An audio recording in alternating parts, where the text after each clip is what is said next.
It's time for the World Series.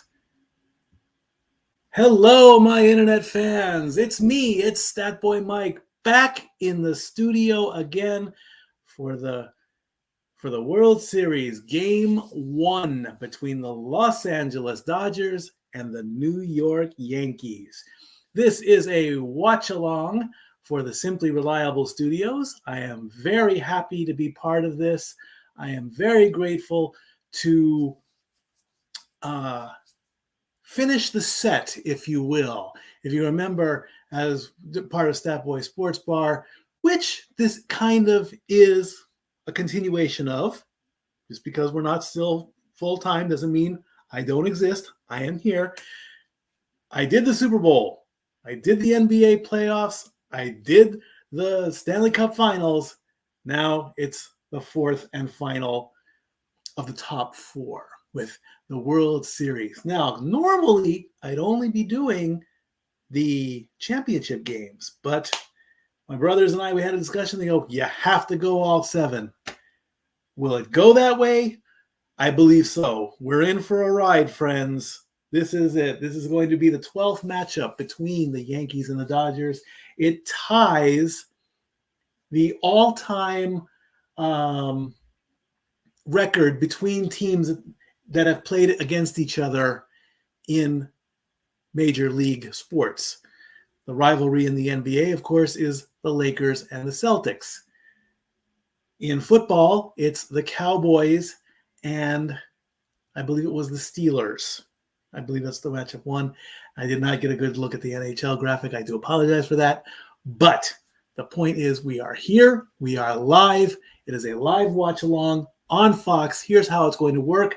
I do have the Roku, the Statboy 5000 Roku right here to my right.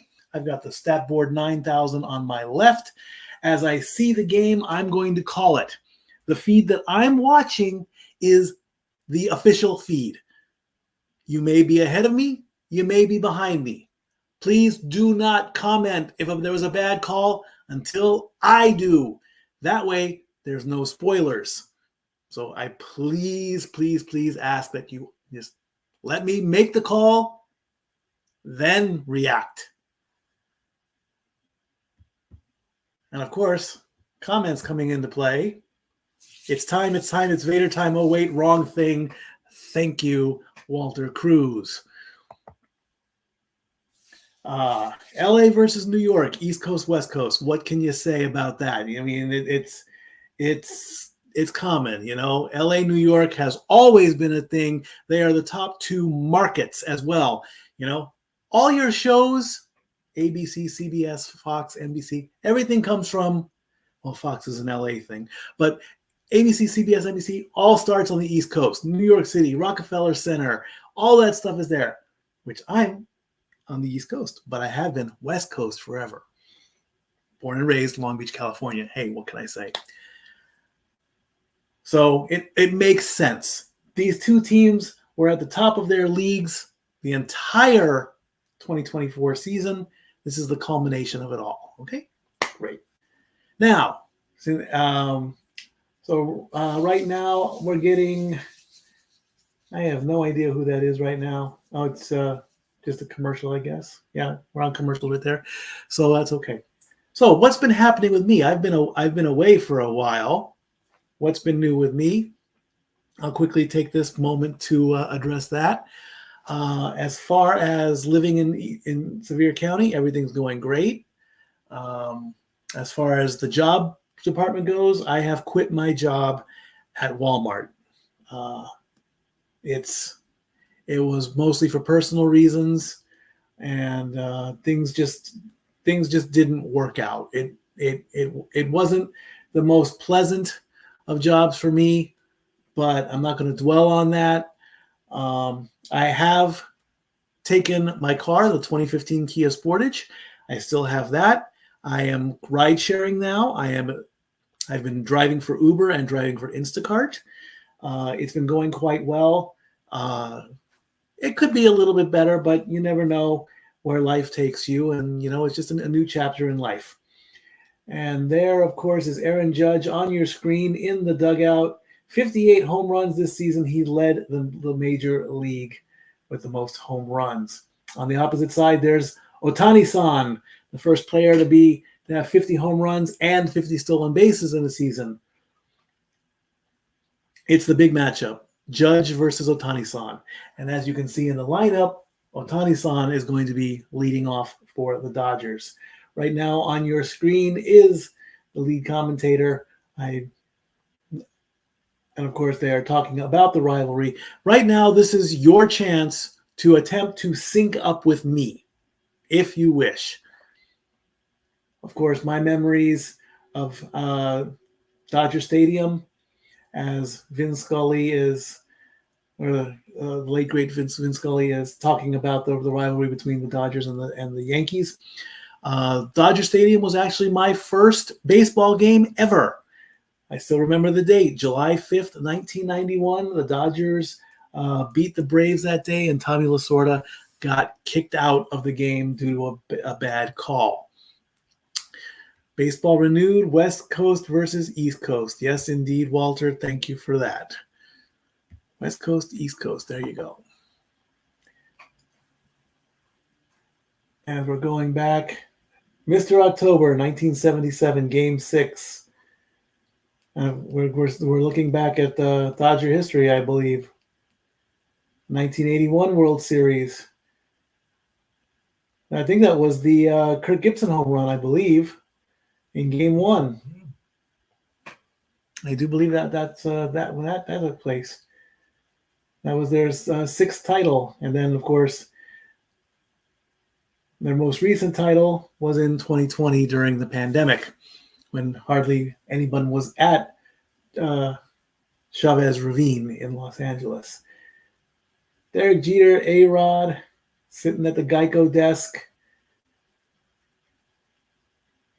The Yankees, of course, are going for their 28th World Series. They have already won 27 World Series. They are the most dominant team. It's the Pinstripes, of course. But you can't go any better than Yankees and Dodgers, as the American flag is being brought out behind the commentators. And of course, it's very sad to announce that Dodger legend and Dodger pitcher Fernando Valenzuela passed away recently. He was honored at the beginning of the Fox broadcast. Let me quickly bring up his stats, because that's who I am. I am Stat Boy. Yeah, we know that can't be sold. So let's bring up Fernando Valenzuela. There we go. Let's bring up his stats. There we go. He played for the Dodgers in 1980 through 1990. He is a six-time All-Star. He is part of the 81 Dodgers World Champions, Cy Young winner of 1981, Rookie of the Year in 81, Gold Glove Award in 86, two-time Silver Slugger Award in 81 and 83, most wins in 86, the strikeout leader in 81, and of course he pitched a no-hitter on June 29th, 1990. And his number 34 is retired at Dodger Stadium. He was only 63 years old, born in Sonora, Mexico. And Fernando Mania, of course, was there in 1980. He was unexpectedly named the opening day starter after Jerry Russ was injured. Jerry Russ was supposed to start in 1981. Fernando stepped up. And Tommy Lasorda he wasn't he was ready to go, but he thought it was a joke. He ended up winning and shutting out the Astros that day. He began the season that year with 7 complete games, 5 shutouts, and an ERA of only .50. Right now on the screen, Ohtani-san is giving an interview saying how much he's happy to be playing in the World Series. I'll touch on that in just a little bit. Instant media icon, The Latino craze went every time he pitched. The Latinos in Los Angeles went crazy, and Fernando Mania hit hard. And boy, did they. He was nicknamed El Toro, the Bulls. And finally, he retired, and sadly, he is no longer with us. He's up there with Vin Scully, I would assume. In fact, Fernando made an appearance with Vin Scully. Vin Scully, I think, had already retired, and Vin Scully was out to throw the ceremonial first pitch, and Scully went back, and he's like, "Oh, I can't, my rotator cuff. I need to go to the bullpen." Out comes Fernando to make the play and that. So Ohtani-san is giving his interview. Here's my quick rant on Ohtani-san. Of course, he played in Los Angeles. He played for the Angels for a very long time and didn't get very far. This is now his chance to play in a World Series. Would it be a little sting to the Angels fans if he actually won the World Series? Yes, but you can't dwell on the past. You gotta look to the present and look towards the future. And right now, the Dodgers are along the third base line, and the Yankees are along the first base line as they're getting ready to unfurl the super flag as they finish up the interview with Ohtani-san, who's making his World Series debut tonight. In the bottom of the first, Ohtani will be leading off, and it will be a show. It will be a show indeed. It's more praise for Ohtani-san. Like I said, it's Ohtani-san, I've called him Ohtani-san the entire time. His name is Shohei Ohtani, but I'm doing that out of respect. Of course, in the Japanese culture, it's very full on respect. It's so respectful that in the Japanese baseball leagues, a batter must remove his hat and bow to the umpire. And if they do not do that, they are immediately called out. You must show your respect to the umpire. More praise for Ohtani-san as the teams are lined up along the first base and third base line. First pitch is scheduled at 8:08 Eastern Standard Time. More praise, more praise. Again, this is your time to, get your peanuts and Cracker Jack. I got my peanuts.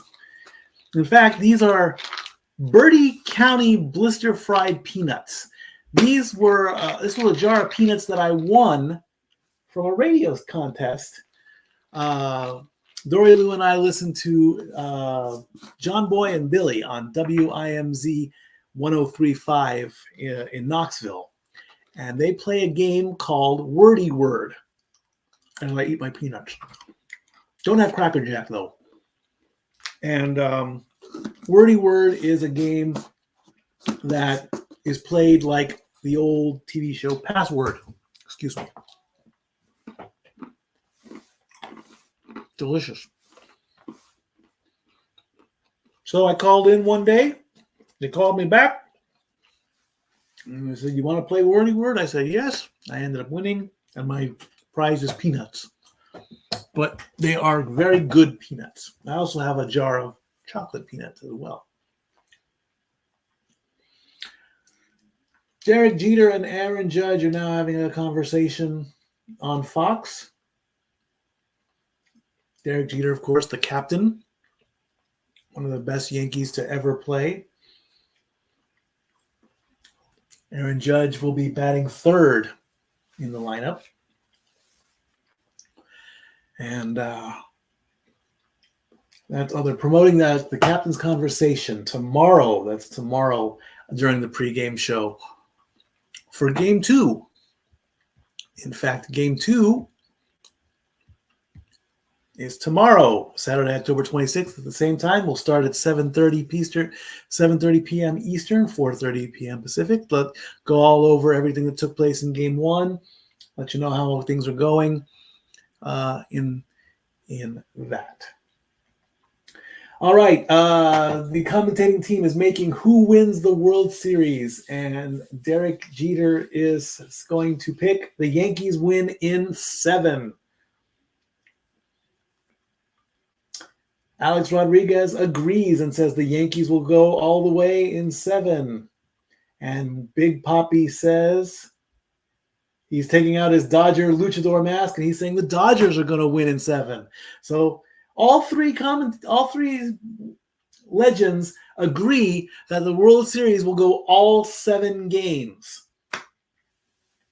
And believe me, friends, if that happens, I'm going to be one tired stat boy.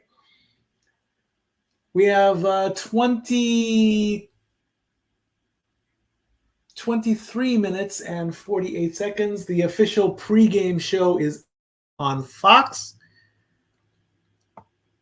As soon as it comes back from commercial, all the intro and hype take place.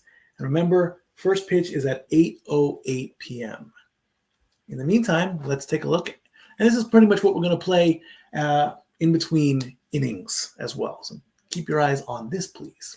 And now for a taste of things to come.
All the wrestling, as Noah Foster would say.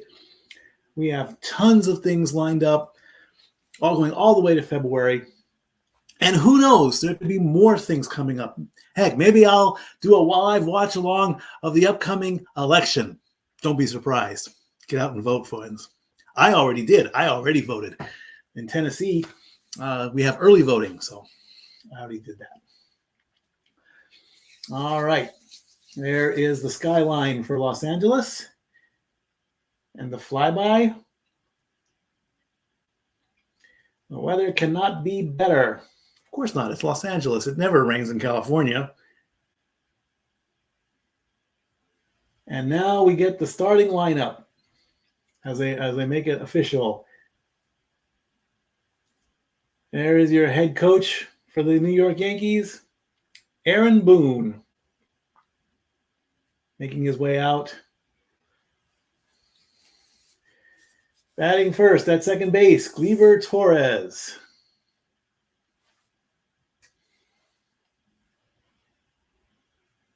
Batting second in right field, number 22, Juan Soto.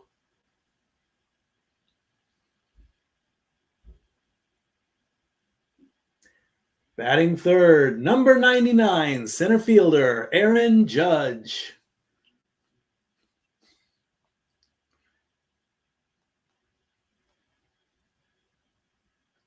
Batting fourth, the designated hitter, number 27, Giancarlo Stanton.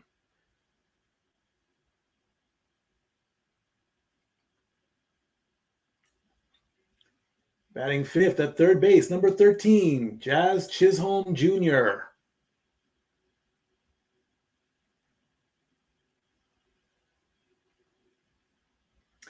Batting sixth, number 48, first baseman, Anthony Rizzo.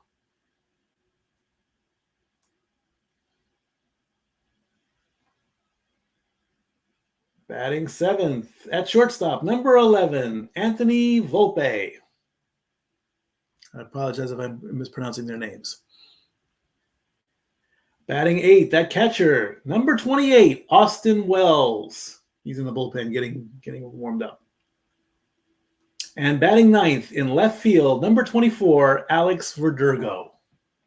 And there's your starting lineup for the American League champion. And Garrett Cole is your pitcher at number 45, your American League champion, New York Yankees. Garrett Cole takes the mound. I love LA. Do. We love it. Dun, dun, dun, dun, dun. You don't play that till the end, though. And now the starting lineup for your Los Angeles Dodgers. Here comes the general manager, Dave Roberts. Let's see of Dodger blue. Leading off, the designated hitter, number 17, Shohei Ohtani. Ohtani-san makes his way out to a nice round of applause. Batting second, the right fielder, number 50, Mookie Betts.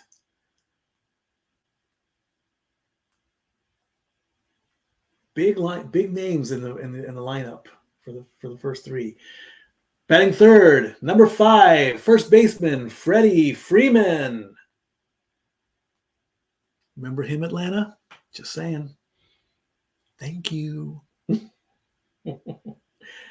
Batting fourth, the left fielder, number 37, Teoscar Hernandez.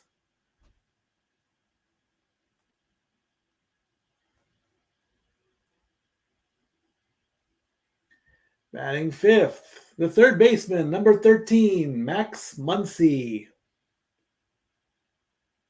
Got a bit of a playoff beard going there. Batting sixth, the center fielder, number 8, Kike Hernandez. That's Natalie's favorite, by the way.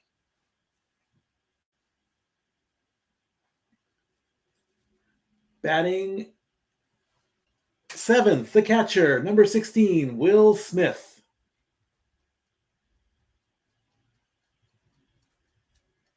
Batting eighth, number 9, the second baseman, Gavin Lux.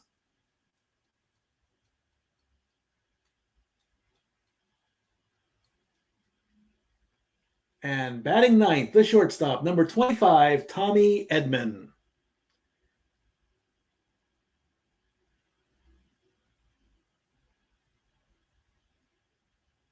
And on the mound, number 0, Jack Flaherty. He's warming up in the bullpen. Number 0. Not very many people number 0. All right, ladies and gentlemen, we're going to honor America. I believe that's coming up. Please stand if you're able to. Kindly remove your hats. Oh, we have the ceremonial first pitch coming out. Who's coming out? We have Oral Hershiser and Steve Yeager from the 81 and 88 World Series MVPs for the ceremonial first pitch.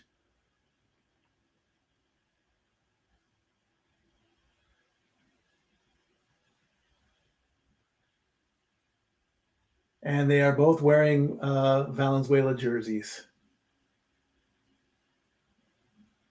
And they are walking, and there's a number 34 on the mound for Fernando.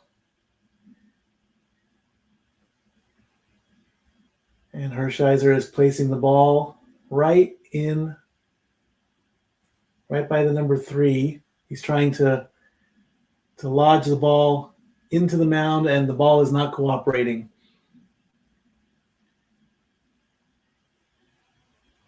He has placed. He tried to grind the ball into the mound there, but it wouldn't cooperate. And there is Fernando Valenzuela's family, along with Dave Roberts. His wife, his sons, his daughters, Fernando Jr., as they have a nice little bouquet of next to his number there. And they're showing the honor being all the flowers in front of the stadium sign there.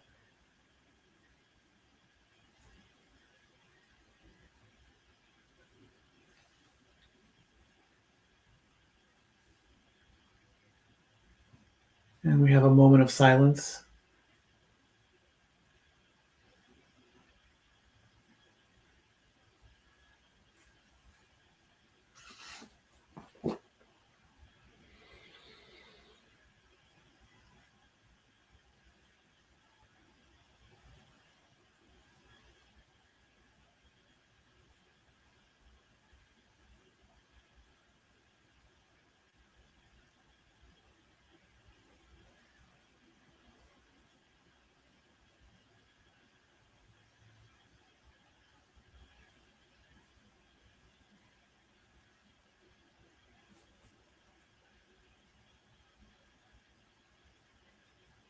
God bless Fernando Valenzuela.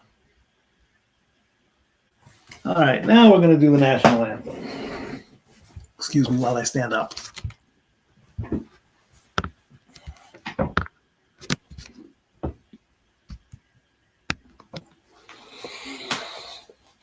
Brad Paisley's playing the national anthem.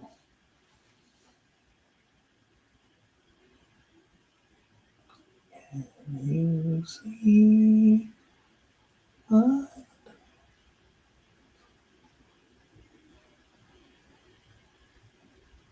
So proud.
VFA 122.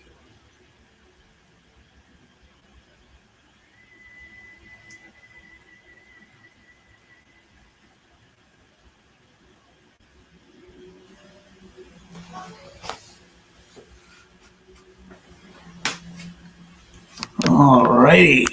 Well done, Brad Paisley. Good job. As the fireworks go off, F Flying Eagles VF 122 fly over Los Angeles Dodger Stadium.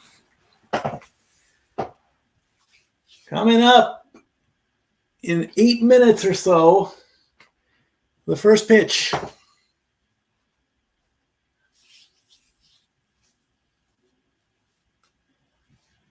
All righty. Again, the feed that I see is, I'm going to call it as I see it. Hello, Pop. Thank you for joining in and watching along. Glad to hear that you're safe and sound in Missouri.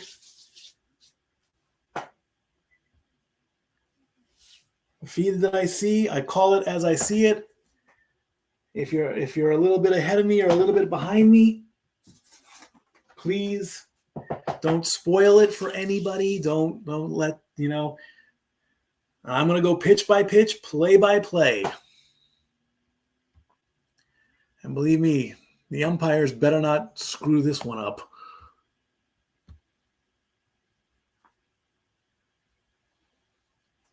Also, let's take a look at the odds. The Dodgers are the favorite at -125. They opened at 135. The Yankees are the 105 underdog. It's close. It's very close. It's also prices for the World Series tickets don't come cheap. I'll tell you that. I believe the currently ESPN is showing that tickets are as low as $713 just to get into the front gate. There was some controversy, you want to call it that, in yesterday's Vikings Rams game, where the referees were not paying attention to making face mask calls and everything. Friends, unfortunately, umpires, referees, I'm going to go a little bit on the wrestling here. You can't call what you can't see. If they can't see it, you can't call it. Now, it doesn't mean I'm defending them, but they have to do a better job as well. They have to do a better job. I mean, if you've got the instant replay rule, it would help greatly. Wave those rally towels, make some noise as we get ready to start Game 1 of the 2024 World Series, being shown on Fox, but being watched along here on the Simply Reliable Studios. As Joe Davis has his microphone and welcoming the home audience watching on television. If you're watching at home, good. If you're watching in a bar, have them turn the TV up.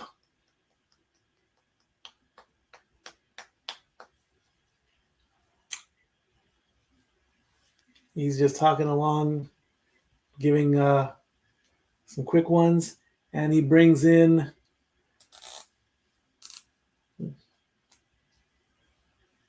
who is this? John Smoltz. Oh, it's John Smoltz. And of course, we have the Stat Board 9000. It's, 9 innings across.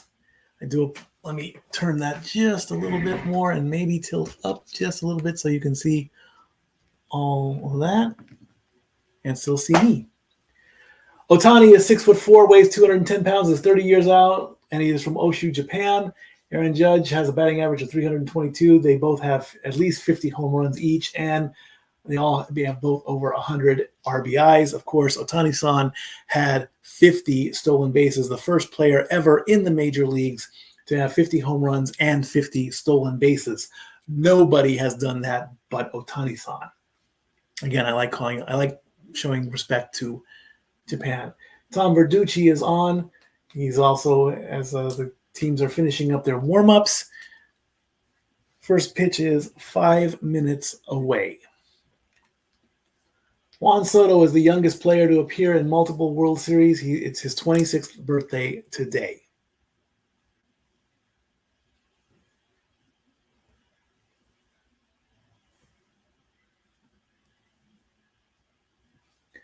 Juan Soto taking it down to a knee.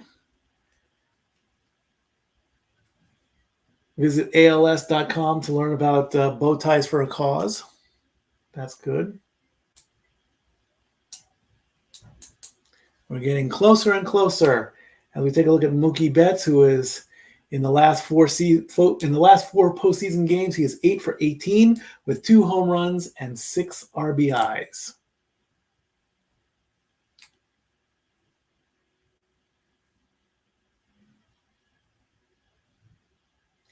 Game 1 starters.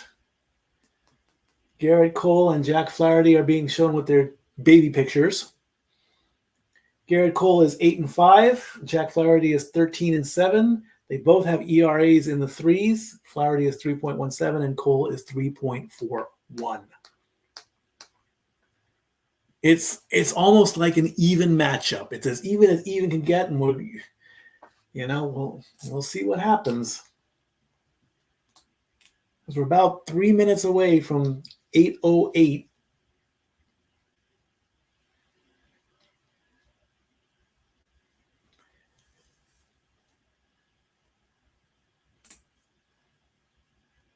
And we're taking a look at, he was a Yankee fan first, and he was going to hit the World Series.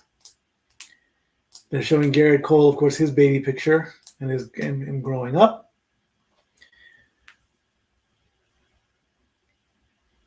And when we come back, when Fox comes back from this commercial, the game begins.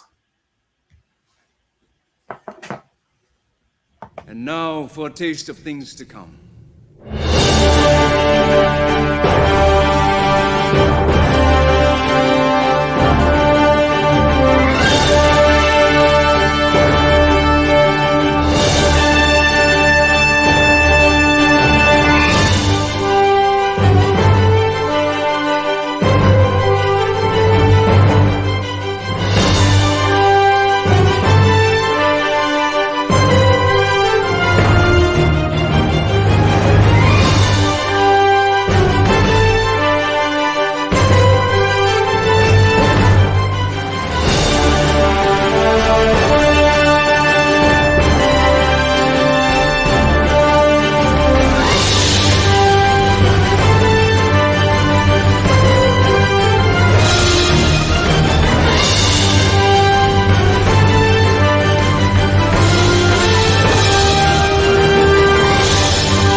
All the wrestling on the Simply Reliable Studios. We're about a minute away, friends. And we're going to get this watch along started.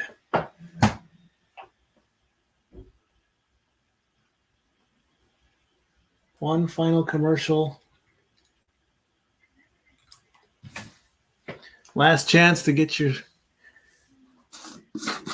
sodas and your peanuts and Cracker Jack. I should actually have peanut. I should have Cracker Jack. I haven't had Cracker Jack. Oh, I actually saw that there was Cracker Jill. I couldn't believe it. ESPN has the Dodgers matchup saying that the Dodgers will win 54% to about, or 55 to 45. ESPN gives the slight advantage to the Dodgers. The Dodgers finished the season 94-68. Or both teams, the Dodgers finished 98-64. The Yankees were 94-68. Again, they were both the number one teams in the American and National Leagues. Bills and Seahawks Sunday at 4 o'clock with Tom Brady in the booth. One big shot of the LA skyline and Chavez Ravine, the skyline in the background. A little bit of a cloudy day. And we're getting the opening montage between New York and LA as Morgan Freeman officially welcomes us with new buses in New York, buses and trees in Los Angeles. And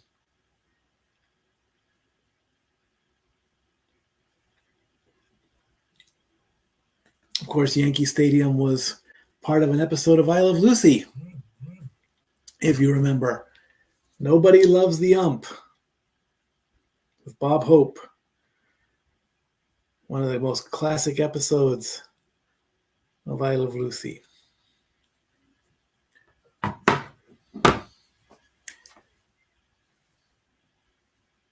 And we're getting closer and closer to that first pitch. There's Fernando again. There's Kirk Gibson with that pump after that World Series win. Guess look who's coming up the bat with bad knees and everything.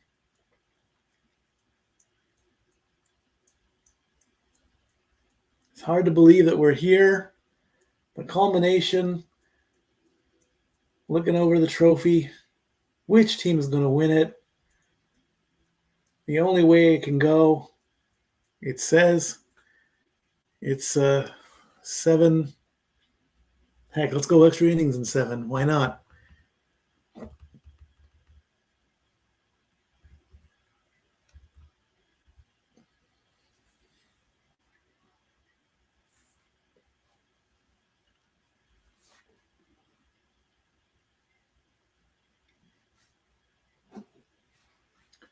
And there's one final shot of the trophy. Another fly-in with the Fernando Valenzuela panel on.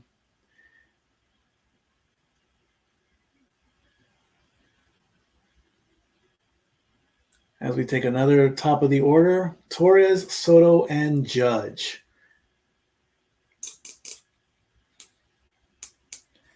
Get one quick look at the starting lineups again.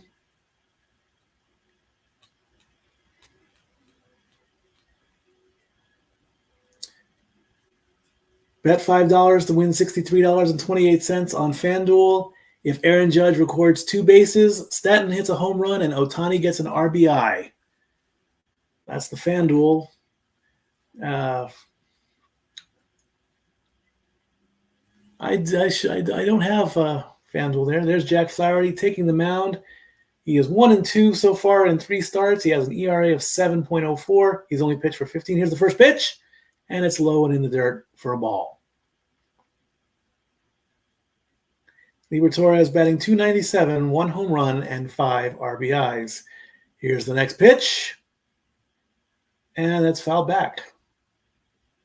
And that makes the count 1-1.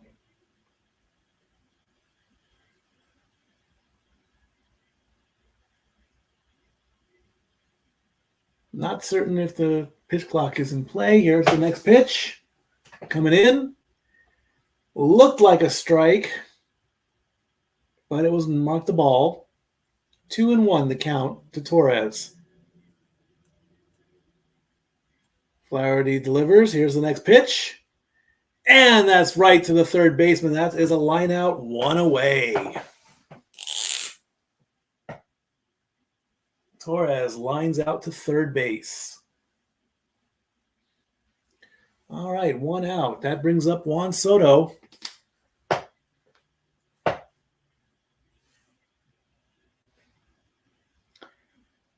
Juan Soto in the regular season had 41 home runs, ranking 4th overall. First pitch to Soto, way outside. Ball 1. Way outside. No, don't do that.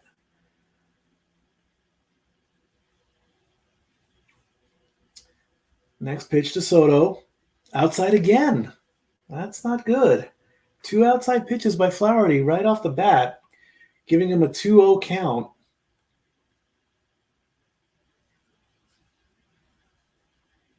Here's the next pitch. Low. 3-0 to Juan Soto.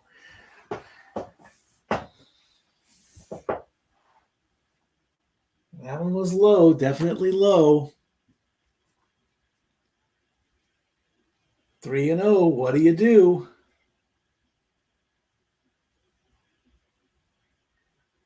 Flaherty delivers. And that's low on the corner, and that is a walk. Soto on base with a walk. And here comes number 99, Aaron Judge. This is a scenario right off the bat. With a runner on first. Aaron Judge, of course, first place overall, 58 home runs.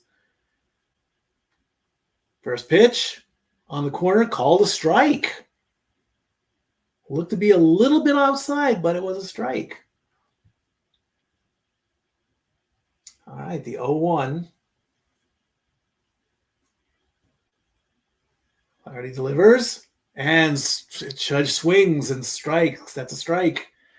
0-2 to Judge. And that ball was kind of low.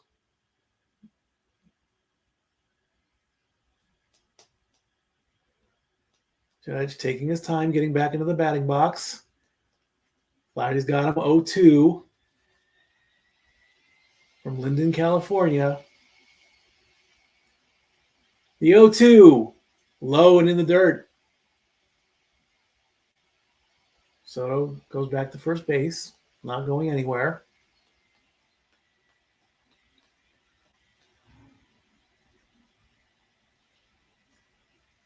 All right, 1-2 the count to Judge.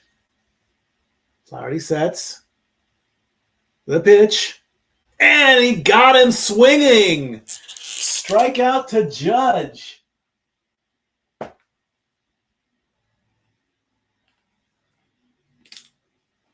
Got him with the slider.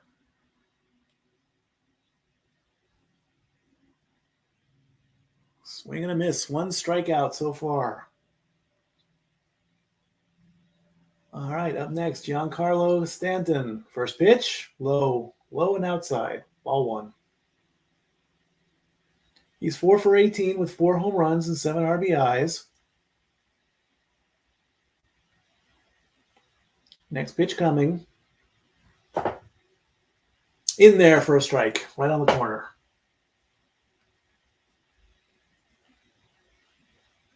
1-1. 2 outs, no score, top of the first. Runner on first base. The pitch, low, ball 2.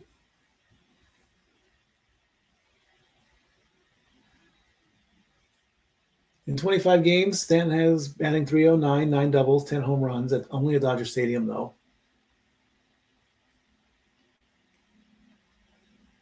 Players and the fans with their phones. The pitch, ooh. Giancarlo kind of flinched a little bit on that one and was outside for a ball. 3-1 the count now.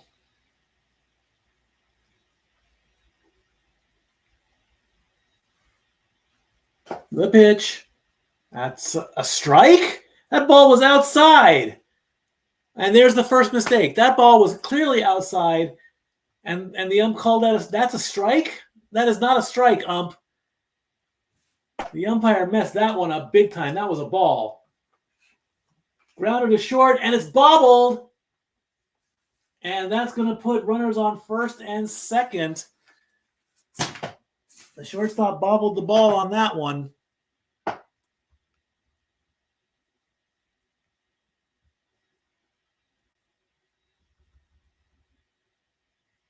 And they are calling that a fielding error by the shortstop. He bobbled the ball. So now we have runners on first and second.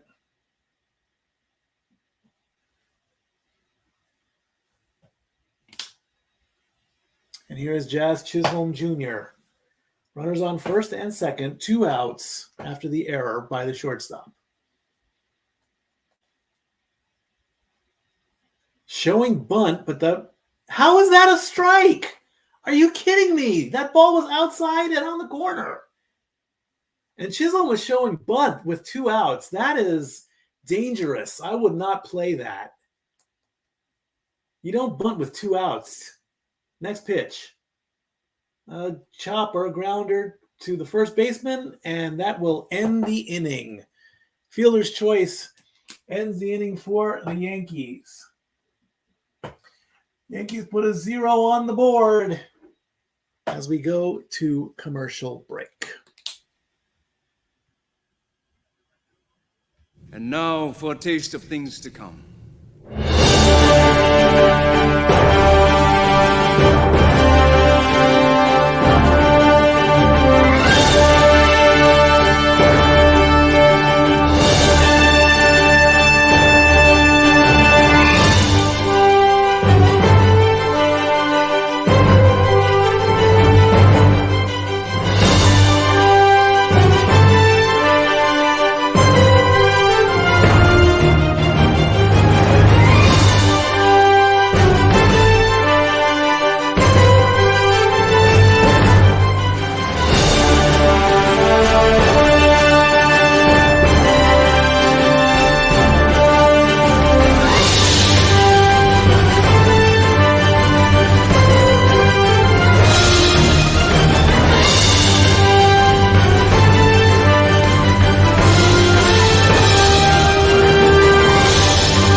right, so at the top of the first inning, line out to third, a walk by Soto, a strikeout by Aaron Judge. Stanton reaches on an error, and Chisholm grounds out into the fielder's choice to end the first inning, or end the top half of the inning for the Yankees. The Dodgers are coming up. Still on officially on commercial there. 2-3 minutes. That's what happens. That's whatever it is. So, and there is Ohtani-san leading off for the Dodgers, followed by Betts and Freeman. Again, big names in the top of the lineup. Teoscar Hernandez, Max Muncy, and Kike Hernandez in the middle. And Will Smith, Gavin Lux, and Tommy Edman rounding out the bottom of the lineup. And there is Garrett Cole. He has had 3 starts in the postseason. He's 1-0. He has a 3.31 ERA. He's only pitched for 16 innings, 12 strikeouts, and 6 walks. Cole versus Ohtani-san. Ohtani's ready to go. The crowd is ready to go. I thought I just saw Rob Lowe in the stands. First pitch. And Ohtani-san, it's going back, and it is caught by the center fielder. First pitch, first swing, and Ohtani-san wanted to go deep, but just not deep enough. Well, it had a good swing, just needed a little bit more oomph to it, and it would have started off the Dodgers quite well. Look at that ball sail. Another 50 feet, almost right at the warning track. And here's Mookie Betts, who takes a strike.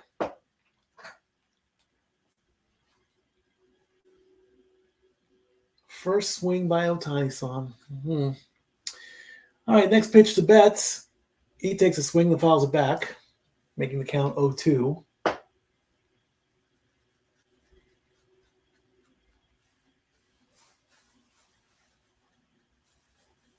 Mookie Betts is a Tennessean. How about that? He's from Nashville. Oh, cool. Way to go. Third pitch coming up. Betts swings one. It's going to the wall. Right to the left fielder. The bats have woken up in Los Angeles. 2 big swings, but 2 quick outs as well. 4 pitches so far for Garrett Cole. He's going to get out of this inning pretty quick. And Freddie Freeman is up next. 2 outs right off the bat from the top of the order. First pitch to Freeman. And it's a foul ball. And a lucky fan gets Freddie Freeman since 2018 stays in the top 3. First in hits, second average, second runs, extra base hits, RBIs. The 0-1 to Freddie Freeman. That's right down the middle for a strike. Freddie Freeman from Fountain Valley, California. I know where Fountain Valley is. Used to play mini golf there. The 0-2 to Freeman. Is Cole going to get out of here quick? Nope, too high. That was a heater, though. 97-mile-an-hour fastball. Just a bit high. Yankees want to get out of this inning quick. And they did so. Here's the next pitch. And that's a base hit. Down the left field line. Freddie's going for... Oh, and the left fielder bobbles it. That's going to be a double for Freddie Freeman. Will he go 3? That's a triple, ladies and gentlemen. That is a triple. Freddie Freeman says, I'm not going to stick around. I'm going all the way after the left fielder. Actually, he had bubble gum in his mouth, and he blew a bubble. That ball just bounces. It goes onto the other side of the foul line, and he slipped. And then he popped, and then he blew a bubble with his bubble gum. He turns on the jets and slides into third base. Well done, Freddie Freeman, on for a triple in the World Series. I bet you're not going to blow any more bubbles there, left fielder. All right, that brings up Teoscar Hernandez, looking to get the Dodgers on the board. A hit will do it. Unfortunately, first ball is fouled.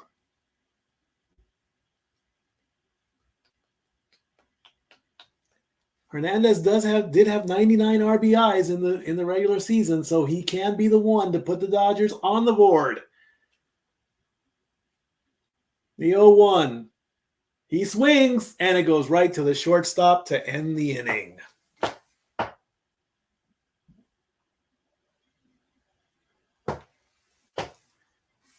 The American Red Cross is rallying for hurricane relief. All the devastation from Hurricane Helene. When we come back from this commercial break, the second inning starts with the Yankees. I'll be right back. And now for a taste of things to come.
Yes, the devastation from Hurricane Helene is still being worked on in eastern Tennessee and western North Carolina.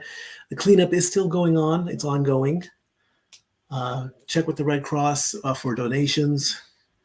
A lot of people have been helping out, sending a lot of things that are needed. So we are mountain strong, as we say. All right, so Ohtani flied out to center. Betts flew out to left center. Freeman with a triple.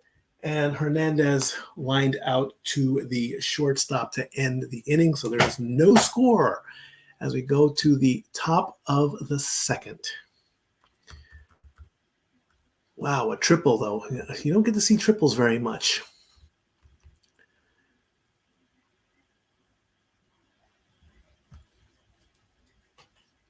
All right. Anthony Rizzo leads off the top of the second for the Yankees. Here's the first pitch. And it's in the upper corner for a strike. Batting .429 in the postseason with a double. It was .228 in the regular season with 8 home runs. Anthony Rizzo, next pitch, showing a bunt, and the ball goes up high for 1-1. I don't know about bunting with nobody on either. Sacrifice bunt, yes. You got to get somebody on the base first. Next pitch. It's low when he swings at it. That's a strike.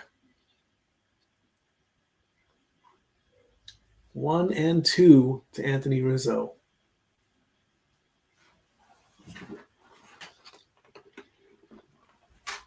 Next pitch. Foul ball. Jammed him up a little bit there. 8 earned runs for Jack Flaherty in Game 5 against the Mets. Third most allowed. This will be the 25th pitch. And fouled off again. You can hit him foul all day long.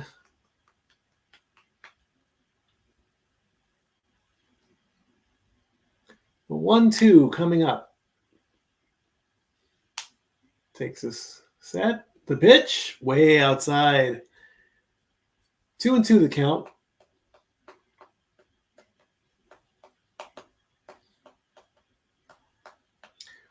Volpe is next. Or Volt, take your choice. Next pitch.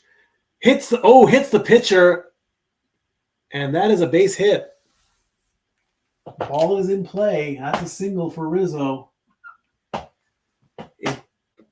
It did catch Flaherty on the bottom of his foot. So the ball was in play. Flaherty did pick it up quick enough.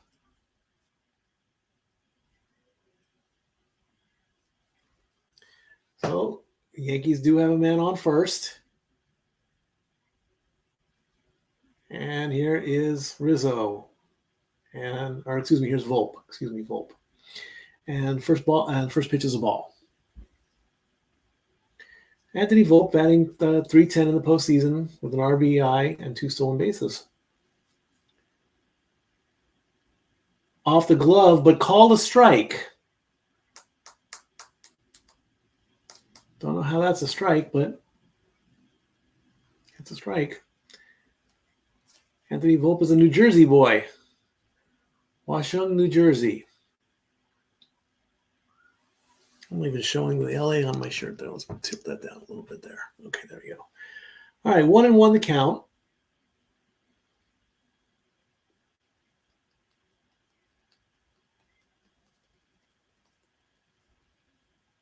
The pitch clock is in play. The pitch. That's a strike with a knuckle curve. 1-2 the count to Volpe.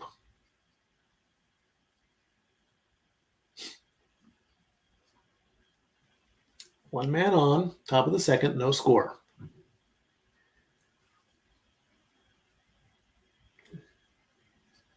A little bit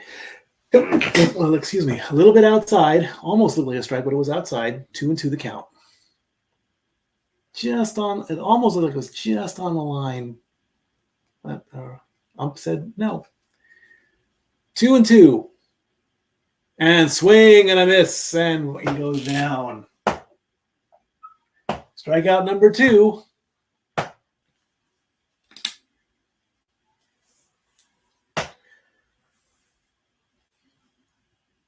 Yankees have a 46% chance to score 5 or more runs. They led the AL.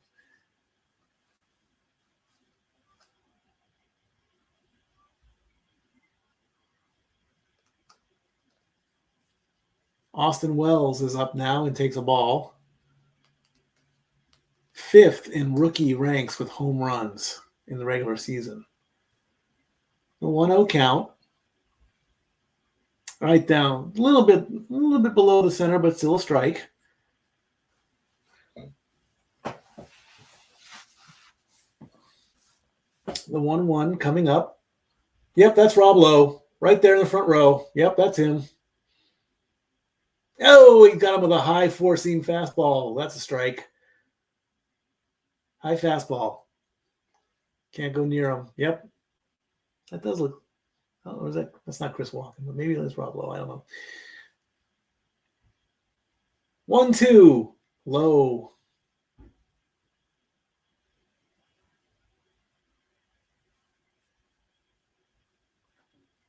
Pitch number 37 coming up.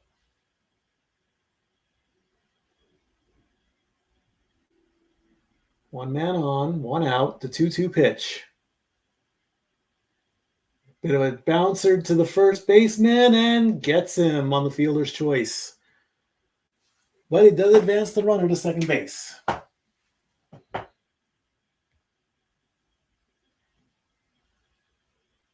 Excuse me, that's a ground out, actually. That's a 5-4. All right, 2 outs with a runner in scoring position on second base. And here's Alex Verdugo. 13 home runs in the regular season.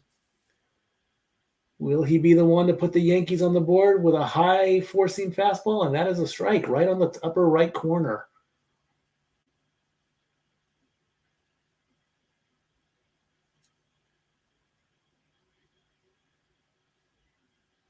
Next pitch, low. 1-1.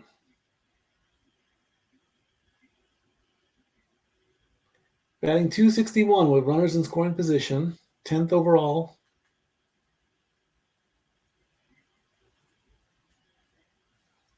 Next pitch, almost takes out the pitcher, and that's a ground out, and that's going to end the inning with a 6-4 for Verdugo, and that ends the inning for the Yankees as we go to the bottom of the second.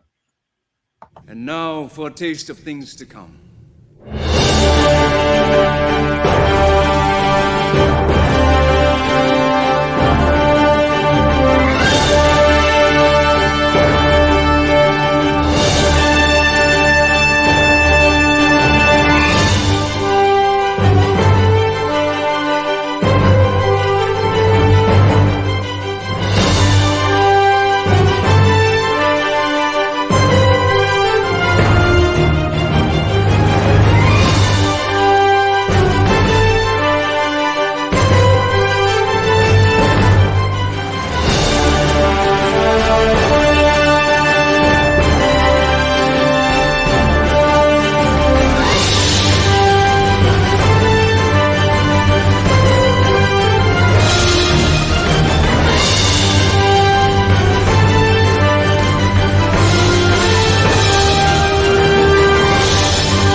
Alrighty. Rizzo gets out of first base with an infield single after almost taking out the pitcher. Volpe strikeouts, Wells grounds out, and Verdugo grounds out. So the Yankees have gone through their lineup once. We need to put a 0 there. Max Muncy will lead off in the bottom of the second. And let's take a look.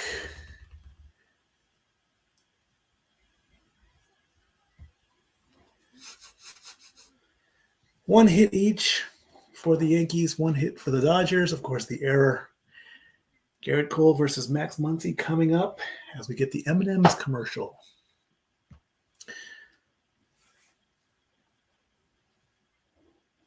$19.63. Wow. Sponsored by Progressive.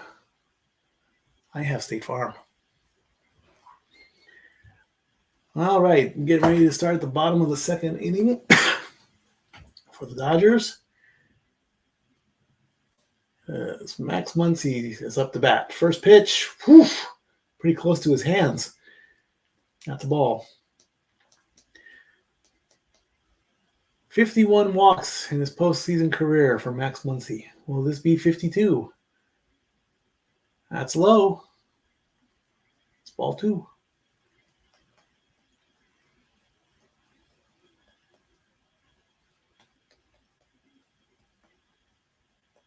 Next pitch. That's in there for a strike.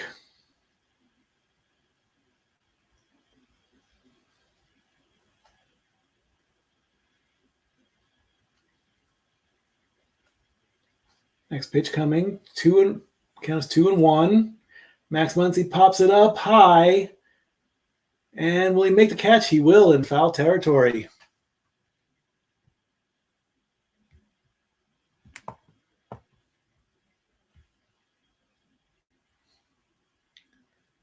All right, we got to pop out to the third baseman.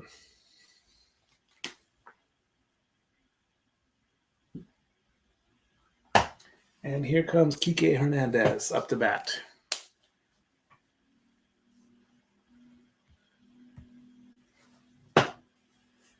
First pitch to Kike. Foul back. Strike 1.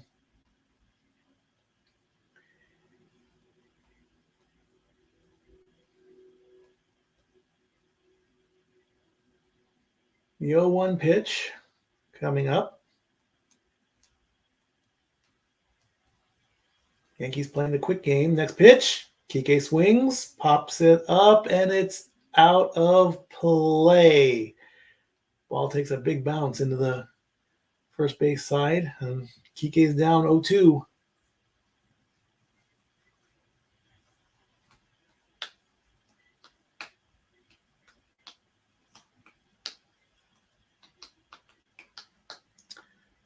All right, the next pitch coming.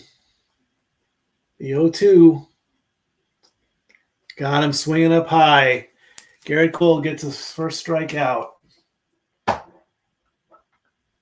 And that's 2 outs for the Dodgers. High fastball got him.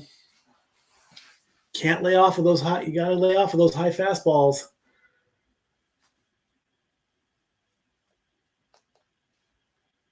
Dodgers down to their last out of the inning as Will Smith comes up. First pitch is a ball. Will Smith has 7 career postseason home runs, most all-time by Dodgers catcher. Can he get number 8 and put the Dodgers on the board? That ball looked a little bit beyond the line, but umpire said no, it's a ball. 2-0. Will Smith from Louisville, Kentucky. Our neighbor to the west, I believe, if I know my geography. The 2-0 to Will Smith. Here it comes. On the corner. Ump says it's a ball. Now that one should have been called a strike. That looked like a good. Let's look at that replay. Right there on the corner, ump. What are you doing? That looked like a strike. 3-0 to Will Smith. Now you call strike. Okay, fine. I'm going to call him out. I see a strike, it's a strike. The 3-1 to Will Smith. Here it comes. Foul back. Full count. First full count. And with Garrett Cole has a 2.98 ERA in 20 starts of the postseason. Full count. This could make it or break it. Yeah, spit out those seeds there, coach.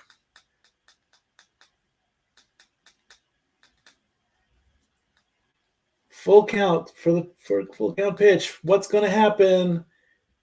Swing and a miss, and Will Smith goes down. Back-to-back strikeouts for Garrett Cole to end the second inning. No score whatsoever. When we come back, we get ready to start inning number 3. And now for a taste of things to come.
Three up and 3 down in the second inning for the Dodgers as Muncy pops out and Kike and Smith strike out.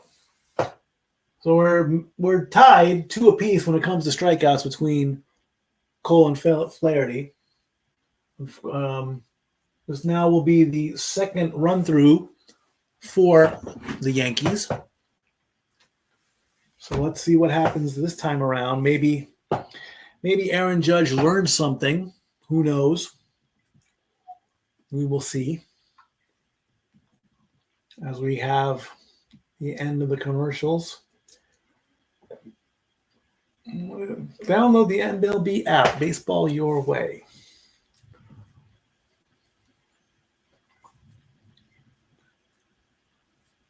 Fox News Democracy 24, November 5th. Remember, November 5th, go out and vote.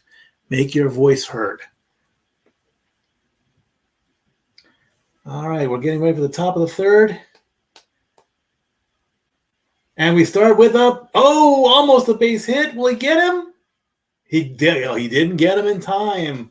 Torres singles on a very close play at first base. Torres is now 1 for 2. First pitch, first swing. The shortstop did feel the ball that it didn't go into the outfield. He just didn't throw it hard enough. Edman did stop the ball. Would have been a great play, but he just didn't throw the ball hard enough to get it to the first baseman.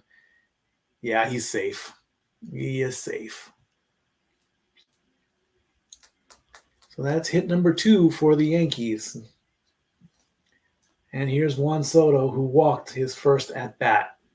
Way outside for ball 1. Top of the third, man on first. Nobody out.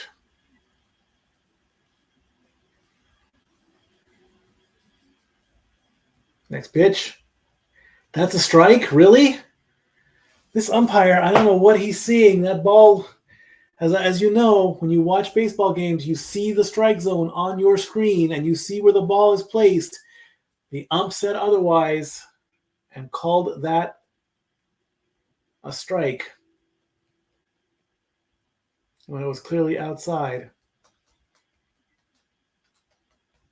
1-1, low, that's a ball. He got one right. I'll call it out for both teams. That's the way I see it. Juan Soto's career resume, he did win the World Series in 2019. I'll call it out wherever I see it. Next pitch. Swing and a miss. Making it 2-2. The ball was low. If he wouldn't have swung, he'd be up 3-1 right now. Oh, yeah. Well, definitely low. All right. We have a 2-2 count. Soto's acknowledging Flaherty, who's at 45 pitches right now. Takes his lead. The 2-2 is low. And we have a full count situation for the Dodgers. What are they going to do? What is Soto going to do? Do you swing or do you hope he misses? Timeout called. All right. This early in the game, I say swing. I say swing. The pitch. He swung on an outside. That's one at second base, and that's a double play, ladies and gentlemen, and that's gonna make the Yankees fans mad. Hit in the double play. Right up the middle to the second baseman. He tags the base and gets it over to first. 2 outs. 1 and 2. Dodgers with a double play. Well done. And here comes the Judge, who swings at a big one. Unfortunately, he missed. He struck out his first time up. Aaron Judge, the 0-1. Low, got him low on a curveball. And again, Aaron Judge is down 0-2. The crowd is getting up on their feet. Bang the drums. Make some noise. Throw the judge out of the stadium.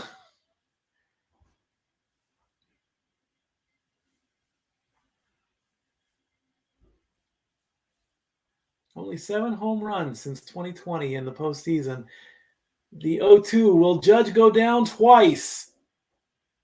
Fouls it back.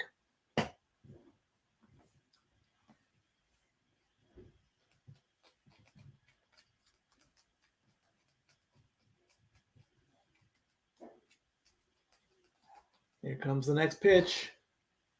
The 0-2 to Judge. Low. Very low. Almost didn't. Flaherty's now at 50 pitches.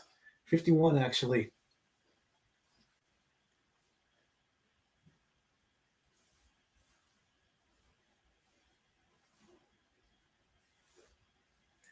He sets. Here comes the pitch. Got him swinging again.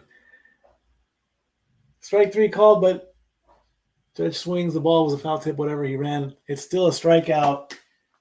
Back-to-back strikeouts for Judge. That's an 0-2, man. 0-2 for Judge as the top of the third ends with another 0 being put on the scoreboard. Bottom of the third coming up. Lux, Edman, and Otani-san to get to the top of the order.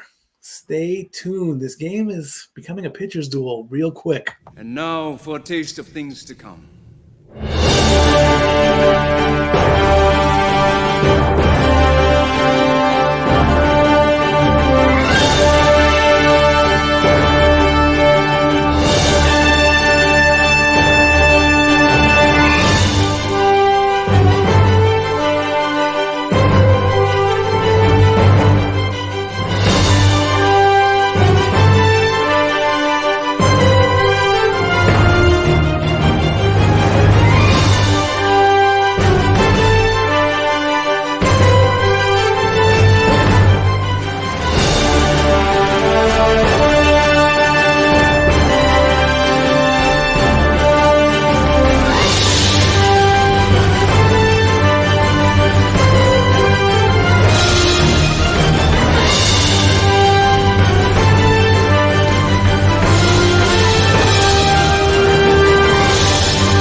Alrighty.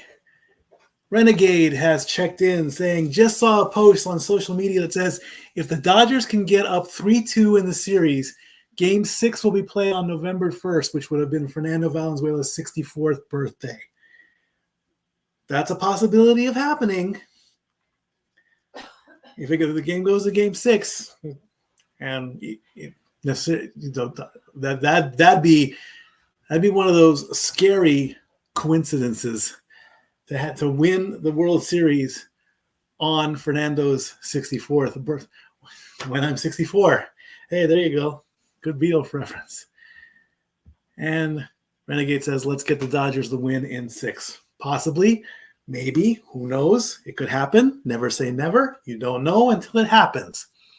And Emmanuel has gotten home as well, saying, I just got home. Exciting 2 innings of baseball so far. Indeed. As Lux is coming up to bat, and we're interviewing Dave Roberts. This is his 4th World Series appearance in 9 seasons as Dodger manager. So let's see what happens with Lux. First pitch to Lux. He swings. He hits the ball. He hits the ball foul.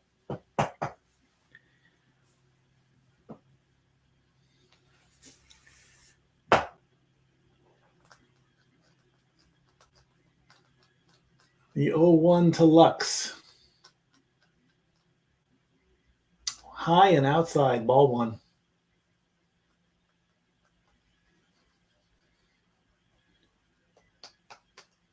Dave Roberts commenting on the triple earlier in the game. Next pitch to Lux. Low and in the dirt. Ball 2.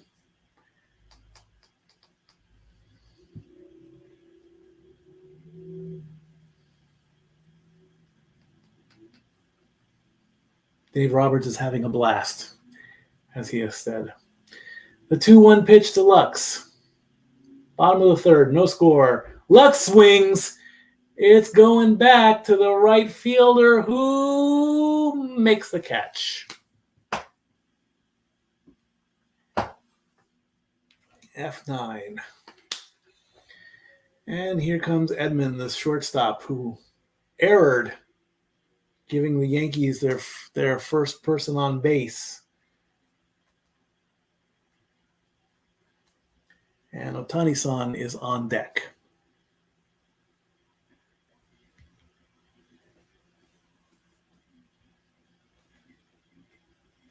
Edman's up, and that's a strike.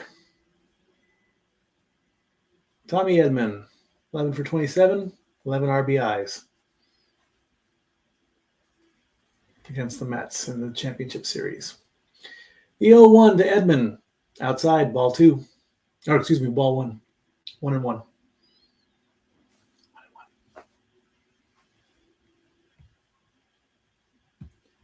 Emmanuel saying putting the shortstop at the bottom of the order is a head scratcher. I can agree. That ball is low. 2-1. But I have not been following baseball as much as I should have. Next pitch. Swings big up top. Ball is popped up. Here comes the first baseman in foul territory and makes the catch. 2 up and 2 down. In Shibuya, Japan, where it's 10 o'clock in the morning, they are watching the World Series, and at Billy's Sports Bar in New York, where it's 9 o'clock at night, they are watching, and here comes Ohtani-san. Ohtani, of course, came up the bat, first pitch, first swing, flew out to center field. 54 home runs, 59 stolen bases, the first 50-50 player in MLB history. Being biased here, don't swing on the first pitch. It failed last time. Ohtani-san, here we go. 2 outs, no score. Bottom of the third, he swung. Foul ball. That means he gets another pitch. 6'4", 210 pounds, 30 years old from Oshu, Japan. Ohtani-san. Next pitch, the 0-1. Low. Ohtani saw that one low and didn't swing. That's what you're supposed to do. All right, the one calm as can be, too. 1-1. Here it comes. High. Ohtani almost flinched up on that one there. As the drone flies over Dodger Stadium in Chavez Ravine. Amazing how high a drone can get. The 2-1 to Ohtani. Pitch number 35 coming from Garrett Cole. He swings, and it's fouled back. 2-2.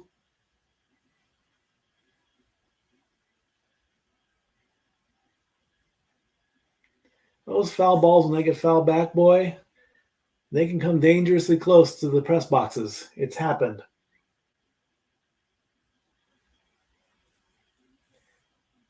Ohtani-san 17 times tied with Max Muncy reaching base in the post series. The 2-2 to Ohtani. What's he going to do? He's going to swing, and he has struck out. And that's going to end the bottom of the third.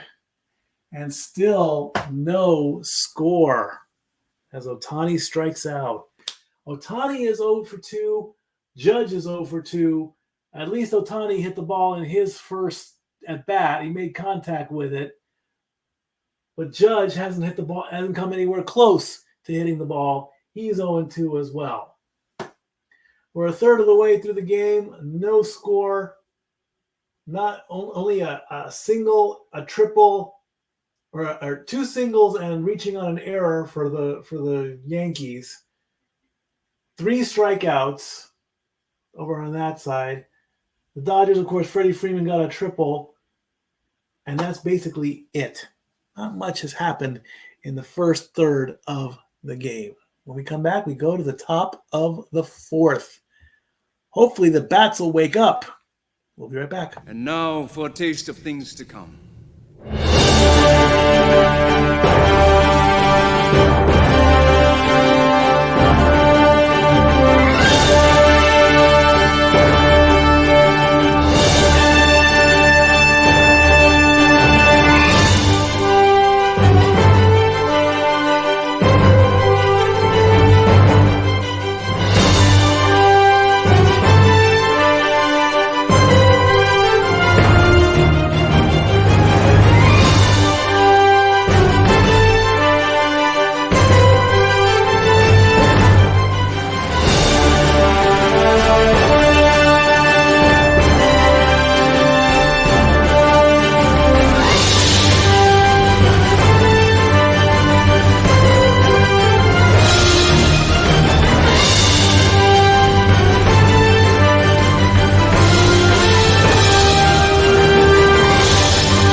Alrighty.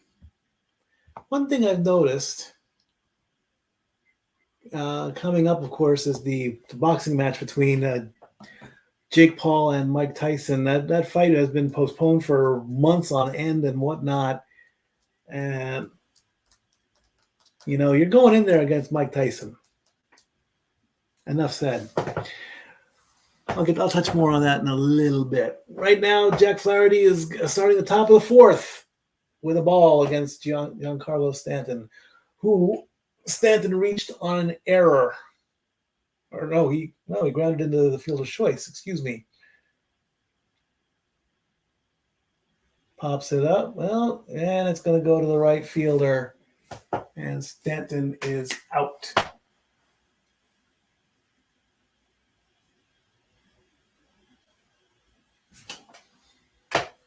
Well, I guess they took that error away. Fielder's choice. And fly and pop out to right.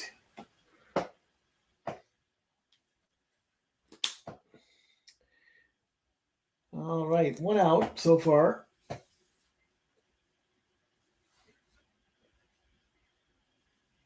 And up next is Chisholm.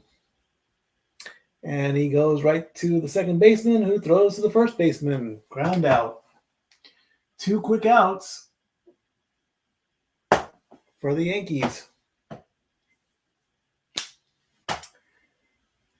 And here comes Rizzo, the only one to get a hit. Anthony Rizzo singled in the second. Only Yankee hit so far. Let's see if he can add to it. No, that's a strike.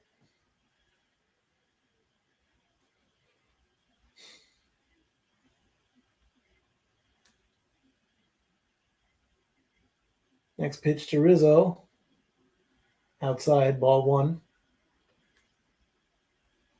Way outside. Jack Flaherty is from Burbank. As the sun is setting in Chavez Ravine. That ball's outside. 2-1 to count.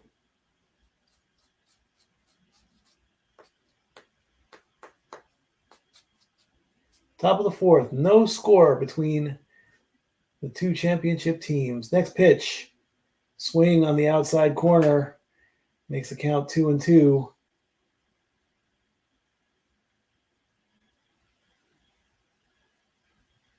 as the crowd gets into it, wanting their Dodgers to come back up in the bottom of the fourth and get some runs on the board. Wave those towels.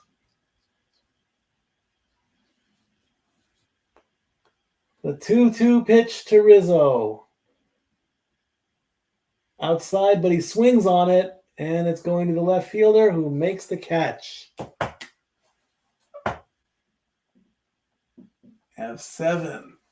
And that puts another 0 for the Yankees.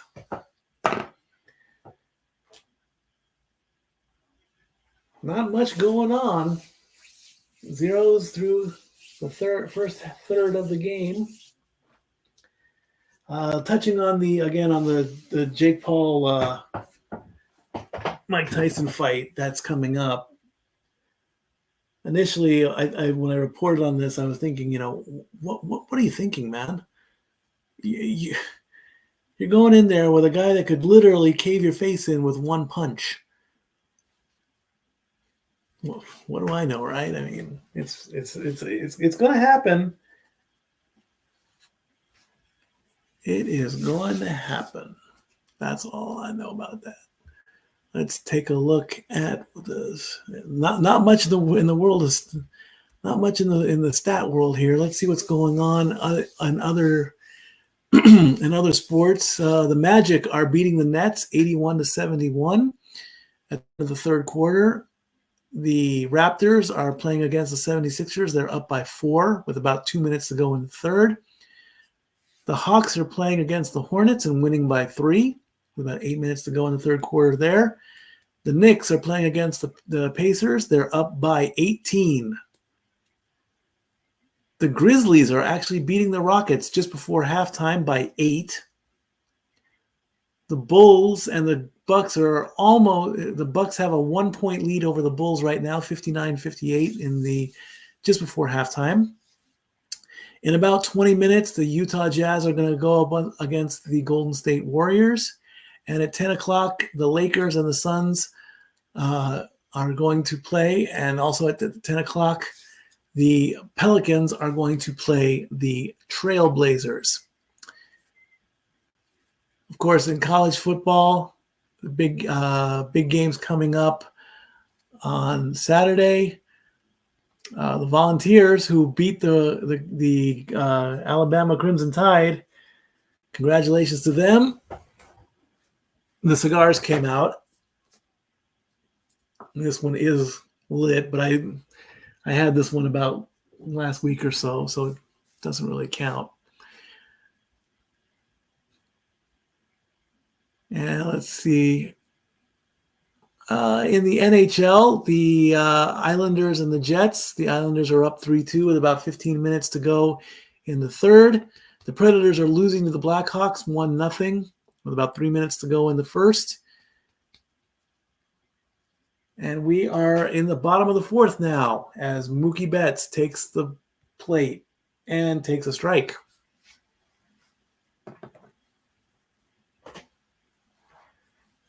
Mookie Betts, of course, flew out to left his first at bat. The 0-1 pitch. Foul. Foul ball. He has a postseason average of .289 with 4 home runs.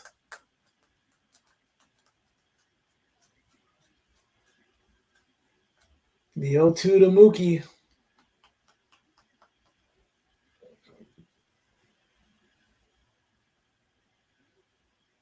Almost had a pitch clock violation, but the ball was outside for a count of 1-2.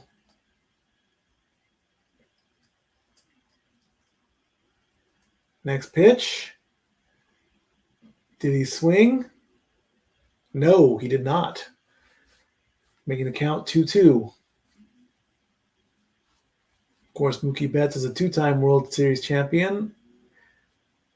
The AL MVP of 2018. The 2-2 to Betts. It's got some height to it. And over his shoulder makes the catch. First baseman ran into right field on that one.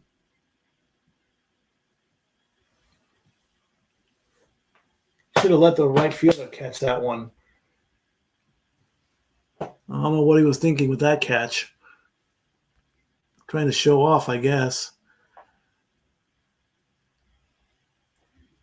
All right, Freddie Freeman's up.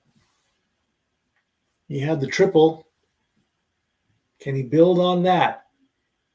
That is not a strike, that was outside, and you know it.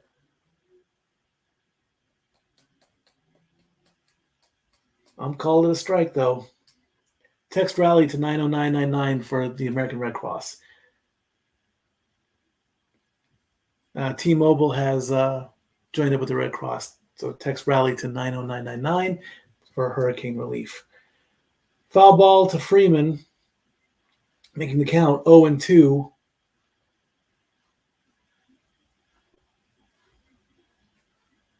The pitch. And foul.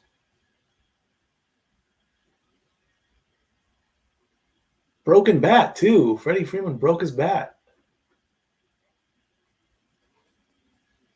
Yep, text the word rally to 90999 and T-Mobile will donate $10 to hurricane relief.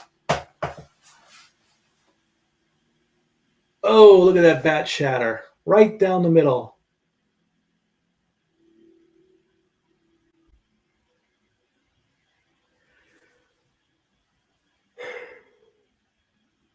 Excuse me. The 0-2 to Freeman.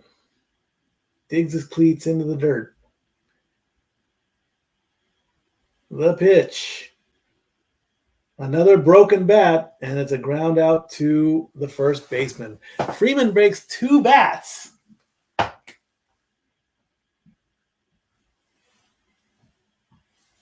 As we put another 0 on the board.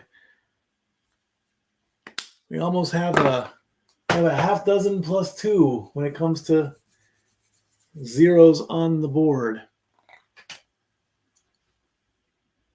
Wow, another broken bat. Or is it the same one? No? Yeah. Oh, only the second. Oh, I thought that was the second. I thought that was the third out. Shows how much I'm paying attention. Teoscar Hernandez is up. I thought that was the end of the inning. Stat Boy is not paying attention to the game as well as he thought. Fouls one back. I thought that was the third out, not the second out. I apologize. And no, I'm not drunk. Might do a shot later for Fernando, but maybe not. The 1-1 outside. Call that a strike, ump.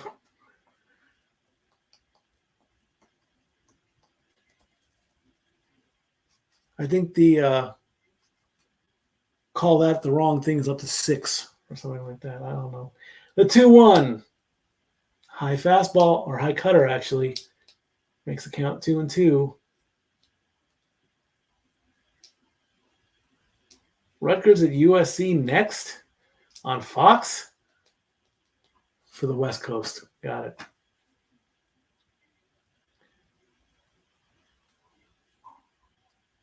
The 2-2 pitch to Hernandez.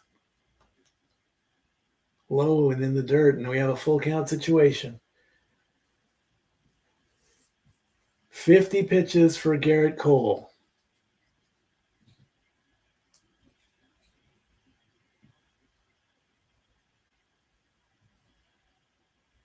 What is Hernandez going to do? He pops it up right to the shortstop. Man makes the catch. That will end the inning. That will put the 0 on the board. Pops it up to the shortstop twice. All righty. Before we go to commercial, let's take another. Let me do another quick look at what's going on. Earlier today, the Golden Knights defeated the Senators 6-4. And that should update us. Yep, that should update us everything. When we get back from this commercial break, the top of the 5th inning. Stay tuned. And now for a taste of things to come.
As we get ready for the top of the 5th inning,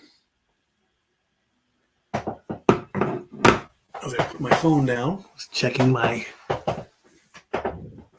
balances and everything for all the driving that I do. Again, I've quit my job at Walmart. I am now driving for Uber and Instacart. That is a new thing in my life. It's very interesting meeting a lot of nice people. As many of you know, I was very, very hesitant to drive a car. I actually had no desire to drive a car for the better part of my youth, my high school years and all that. We'll get to that portion on the next break. Volpe is up and takes a strike to start at the top of the 5th inning as Flaherty has now reached 61 pitches. Volpe struck out his first at bat. The next pitch, he swings and misses, and that makes it an 0-2 count.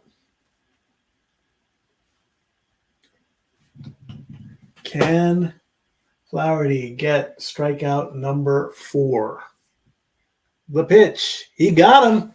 That's strikeout number 4, and that's 2 strikeouts for 2 different Yankees. Judge did it first. Volpe struck out. There's Billie Eilish and Phineas in the stands. There's Will Arnett. There's John Legend. He's in there. Jack and Jim Harbaugh are in attendance at Dodger Stadium. And here's Wells, who grounded out. Austin Wells. Not much of a postseason average, only hitting .88. So the stats would say that he's not doing very well. That ball is high and outside for a ball, making the count 1-1.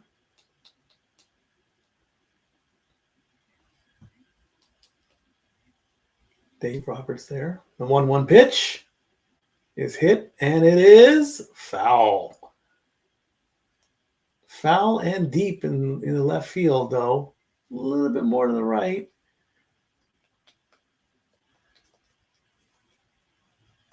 Flaherty does have 4 strikeouts. Garrett Cole has 3 as they compare the starting pitchers. Count is 1-2. Can Flaherty get strikeout number 5? Ball's in the dirt. 2-2 the count. Channeling my inner Vin Scully right now, you know. I miss him greatly. I miss Vince so much. I really do. He was one of the nicest commentators, one of the nicest personalities. I never met him, but he was just one of the greatest. The 2-2 got him swinging, and that's strikeout number 5. As Wells goes down. 1, 2, 3, 4, 5. 5 strikeouts.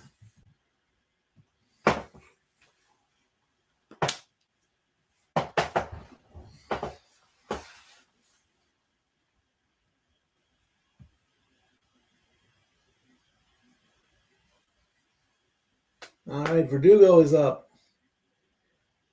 Outside, ball 1. Grounded out to second. I thought it was a shortstop. Gotta fix that. Next pitch to 1-0. That's in there for a strike. Let's fix that now.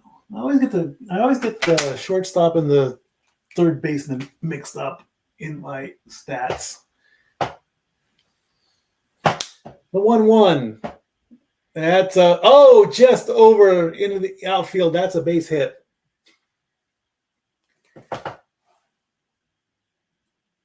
That's a base hit there.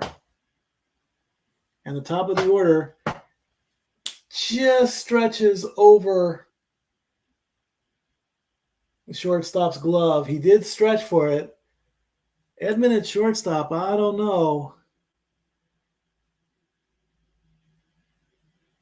And they now get to the top of the order with Torres, who did single in the third. That ball was right on the line, and that's a strike.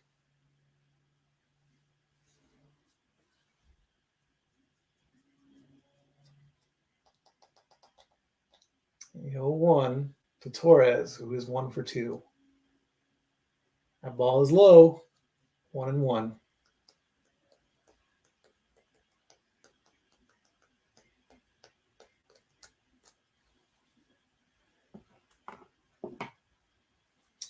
The 1-1 pitch. Bit of a chopper to the third baseman. Can he get it? He can. And that is a ground out, and that will end in the top of the 5th as Torres grounds out with a 6-4.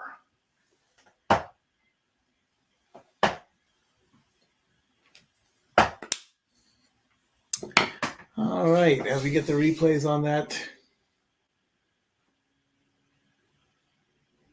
Oh, Jack Flaherty's mother right there. she gets a quick little 5 seconds of fame.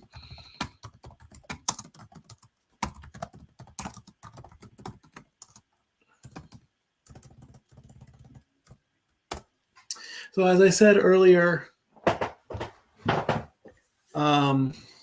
I have quit my job at Walmart. I am driving for Uber and Instacart. I meet a lot of nice people. I've only had one bad complaint out of the 100 people that have commented on my profile, on my Uber profile. Only one gave me a bad review saying that I talk too much during the ride, and I can agree to that. I do. I rant. I talk a lot. I ask a lot of questions. And I believe I knew who it was. I believe it was a couple I took to dinner and they just weren't happy with me. So, but that's okay. Luckily, and I'm hoping this never happens. I choose not to drive late at night. Probably between the hours of maybe 10 p.m. and 5 a.m.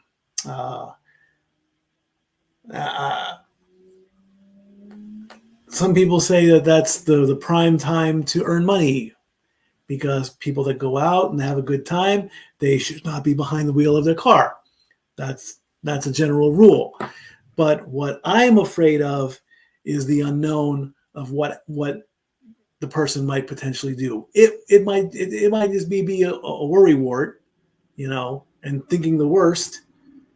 But it's just a thing. I mean, I've heard horror stories and things like that, and there have been viral videos of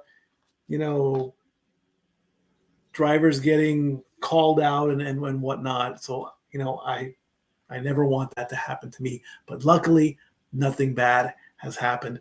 And on the Instacart side, nothing bad has happened there. No bad reviews or anything like that.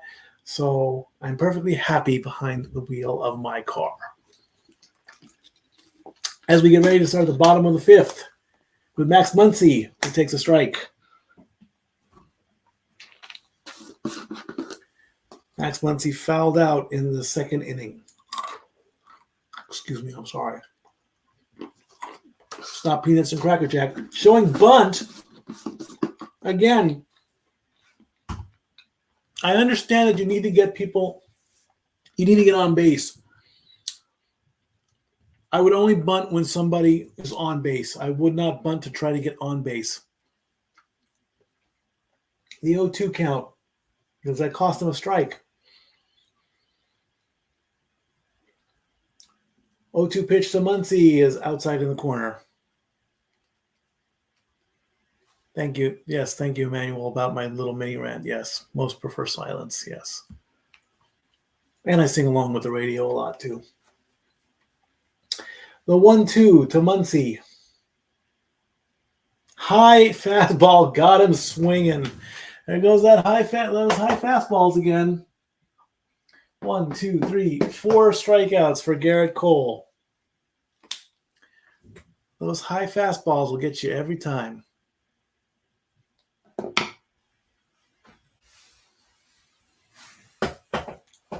League of their own, the high fastball. Remember that. And here's Kike. And that ball was above the line. It looked low, but it was above. And that is strike one on Kike.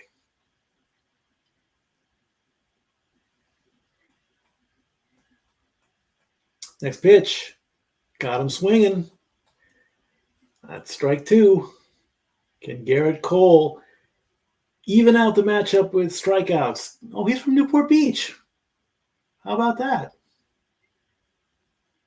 That's where the Kings live. Oh, they live in Huntington Beach. Never mind. The 0-2 to Kike. Fouled back. Fouled back. Garrett Cole approaching 60 pitches. He's on 58 right now.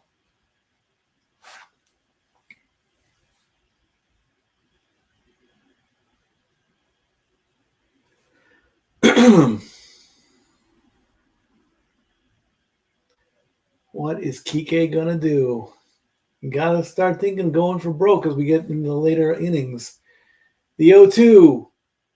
It's going. Will it drop? Yes, it drops into the right field. Kike on his horse. He's going for 2 and going for 3. And he is in there with a triple. The second triple of the game. As Kike gets a triple. And this brings up Will Smith. Triple, triple, triple. That ball looked like the right fielder almost had a chance to get it, and he ended up overrunning. Outstretched glove. The ball went one way, and he went the other. And Kike turns on the afterburners and just easily cruises into second base. Will Smith is up and fouls it back.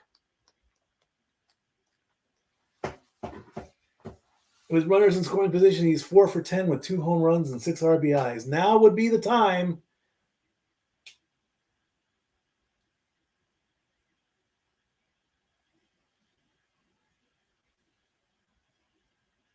The 0-1 to Will Smith. With 1 out, and that ball is low for a 1-1. See, now would be good for the sacrifice bunt or the sacrifice fly. You've got him on third base. Hit it, just swing or bunt it.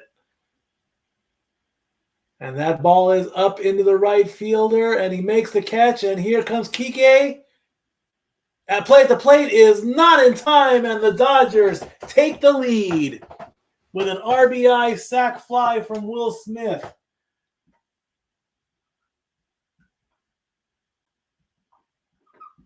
And the Dodgers are up 1-0. Not even close at the plate.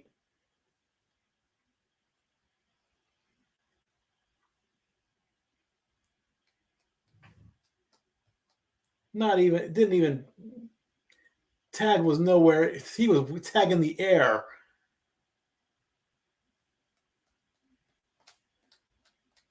And the Dodgers strike first with a 1-0 lead in the bottom of the fifth. Lux is on. Lux is up. First pitch to Lux is way outside. As Will Smith starts putting on his gear. And now we're having a conversation. Trying to tell Garrett Cole, maybe just calm down a little bit. It's only one run. As we go picture in picture, so it's a small break.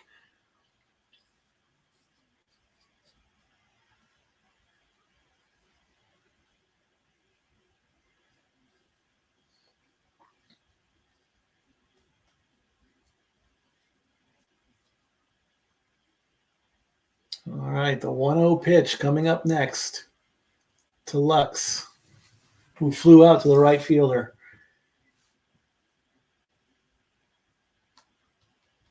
Here comes the pitch. Lux swings and fouls it out, making it 1-1. Making the count 1-1, excuse me. Gavin Lux flew out in the third, has a postseason average of 200 with a home run.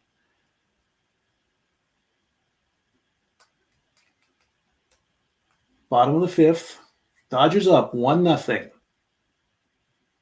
Thanks to a RBI by Will Smith. The 1-1 pitch. Foul ball. Makes it 1-2 with 2 outs.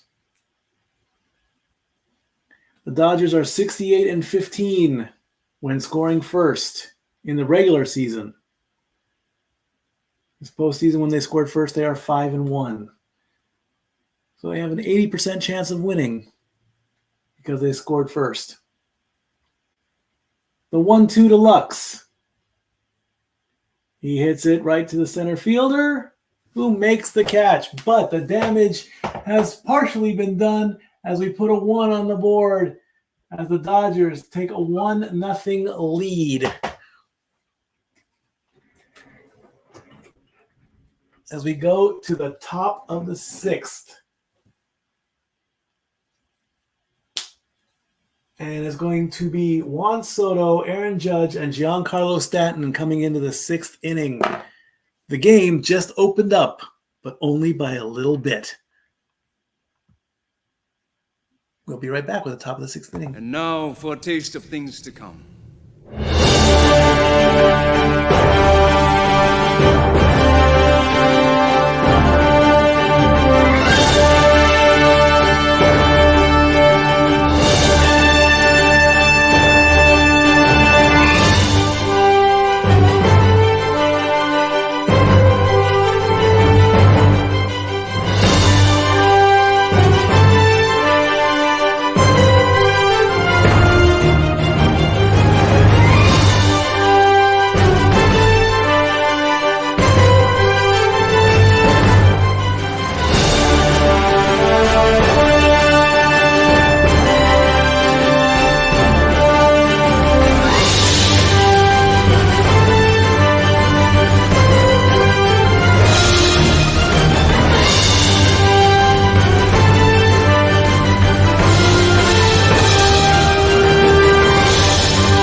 All righty, the Dodgers have taken a 1-0 lead thanks to a sacrifice RBI by Will Smith after a Kike Hernandez triple.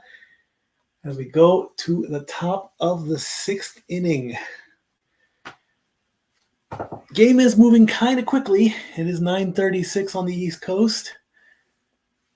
The game could be over by 11 o'clock. We don't know. Maybe. Depends on what's going on in between commercial breaks. You know, just because it's a commercial doesn't mean the game doesn't stop. I mean, they haven't shown any action in the. And now for a taste of things to come. We don't need to show the commercial twice.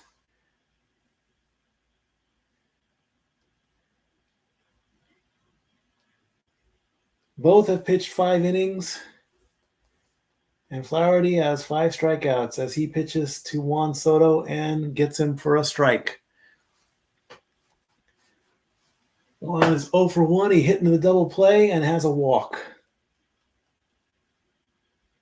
Next pitch, a little bit low. 1-1 is the count.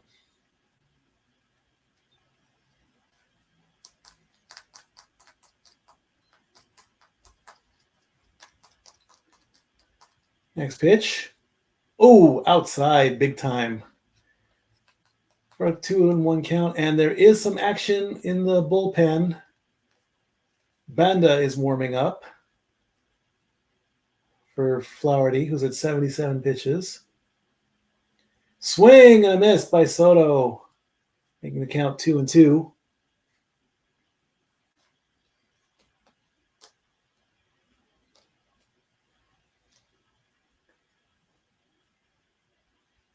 And the 2-2 pitch is just over the shortstop for a base hit. That's a single for Juan Soto. And now here comes Aaron Judge.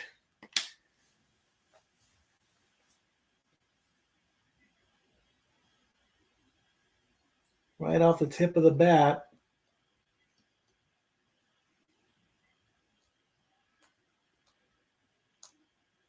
Runner on first. Aaron Judge has struck out twice already. His first pitch is a ball. He has 15 strikeouts and 33 at-bats. So he strikes out just under half the time. Here's the 1-0. That's low. That's ball 2. Flaherty is now at 81 pitches.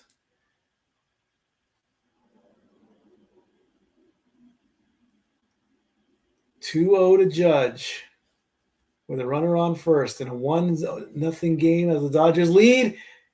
And he gets him to swing, and he swings and misses. The ball looked a little bit low. That makes the count 2-1.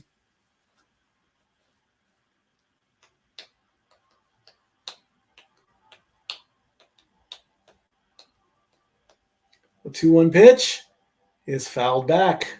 That makes it 2-2.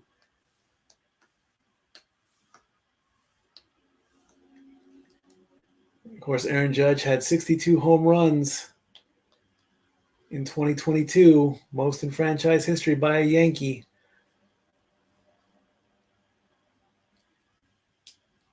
As Flaherty checks the runner on first.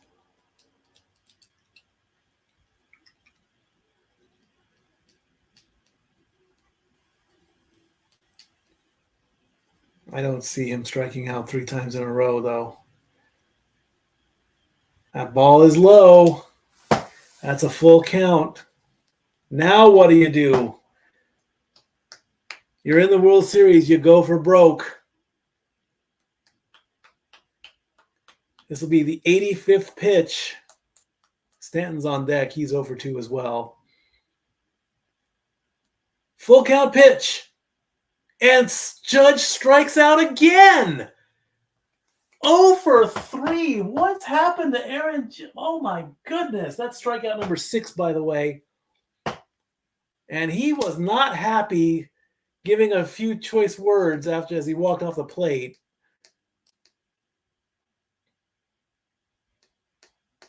Six strikeouts for Flaherty as Stanton comes up. He swings at the first pitch. That's low, and that's a strike.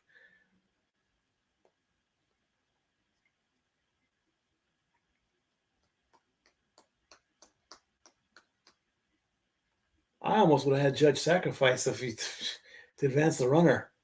There's another swing and a miss. Can Flaherty get strikeout number 7 before he possibly gets a call to the bullpen, because the bullpen is warming up? They talk about home runs, but they don't. They're all talking about home runs like it's about to happen. And that ball was way up too high. It's almost like they're jinxing the players. They talk about home runs like a home run's going to take place, and then the home run doesn't take place. The 1-2 to Stanton. Soto on first. The pitch.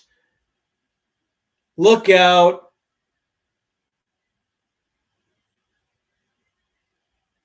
And they talked about it, and they got it. That is a 2-run shot by the Yankees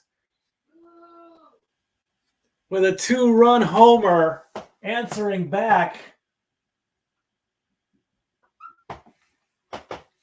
as Stanton, 412 feet at 117 miles, gives the Yankees the lead at the top of the 6th. Of course, the jinxing did not take place. They pulled a Joe Hendry there. Say home run and it appears. That ball is gone into the sky. And the Yankees have the lead at 80, and that was pitch number 90 for Flaherty, as Chisholm Jr. is up next. Yankees take the lead at the top of the 6th. And Dave Roberts is coming out.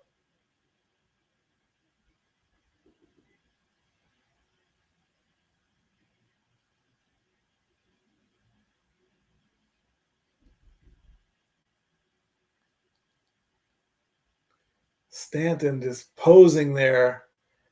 As soon as he hit the bat, he just stood there and he was in awe. And Flaherty knows.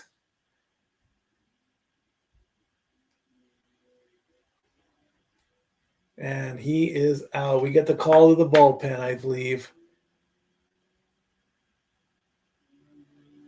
Yep, we get the call to the bullpen.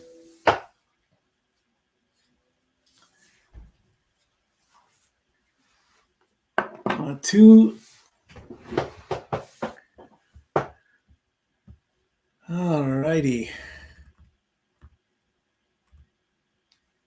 Stanton homers, and Anthony Banda is now coming in to pitch.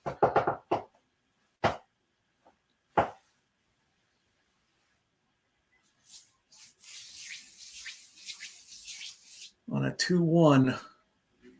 2-1 is the score, top of the 6th, 1 out.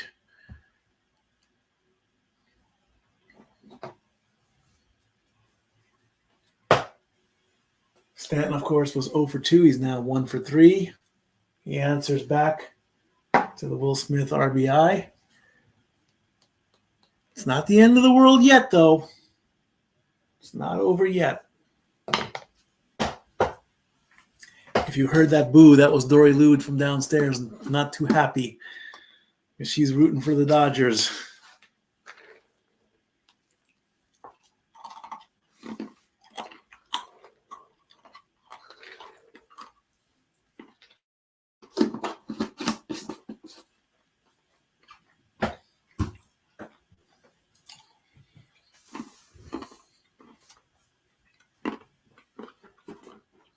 I know I should be running the commercials, but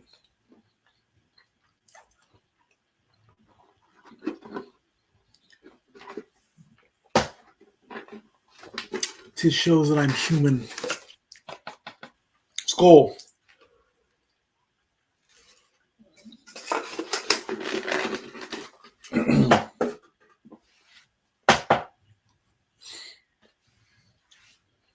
Best Coke ever, Coke Zero? I would agree. I drink all three. I drink a Coke, I drink a Diet Coke, and I drink a Coke Zero. Why not? That was Giancarlo Stanton's 17th career postseason home run, 4th in franchise history, as he drinks from his Gatorade water bottle. And Anthony Banda is now pitching. The count was 1-0. His first pitch is a strike. So you can switch out a pitcher after a pitch. I always thought you had to finish pitching to him, but that ball is low.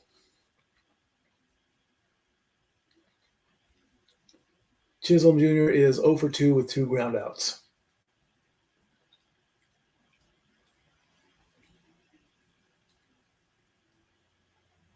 That's a swing and a miss.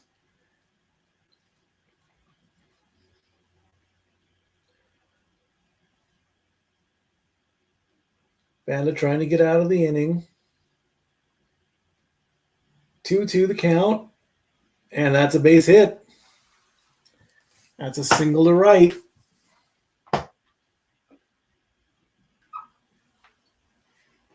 And here comes Rizzo up to bat next. Let's take a look at the stats on Flaherty.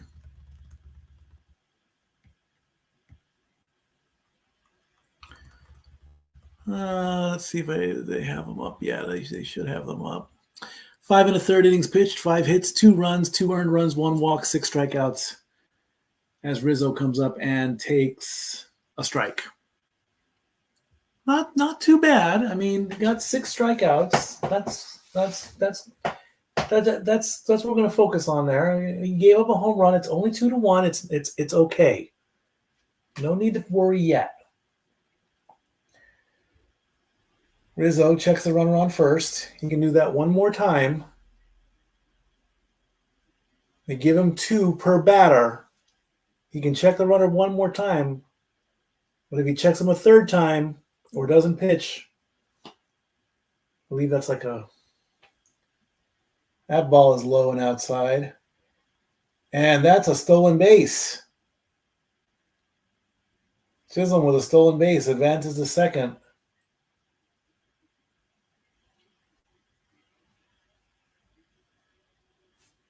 Now we have a runner in scoring position with a 1-1 count.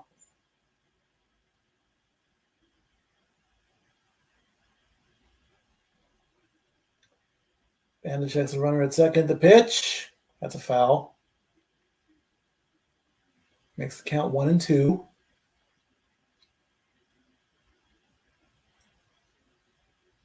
Bernie Williams has the record at 22, Derek Jeter at 20, Mickey Mantle at 18, Giancarlo at 17, Aaron Judge and Babe Ruth at 15, most postseason home runs in Yankee franchise history. Well, if he hits a home run in games, he could have the record. Not that that's a bad thing. Remember, the Yankees are going for their 28th World Series. Dodgers going for their 8th, I believe. The 2-1. He got him swinging on the outside corner, or the 1-2, and that's a strikeout for Rizzo. First strikeout for Banda.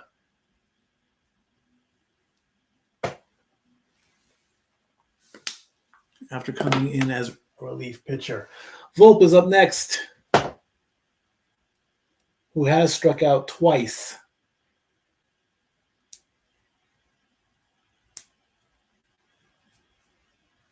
Two outs, top of the 6th, 2-1 is the score.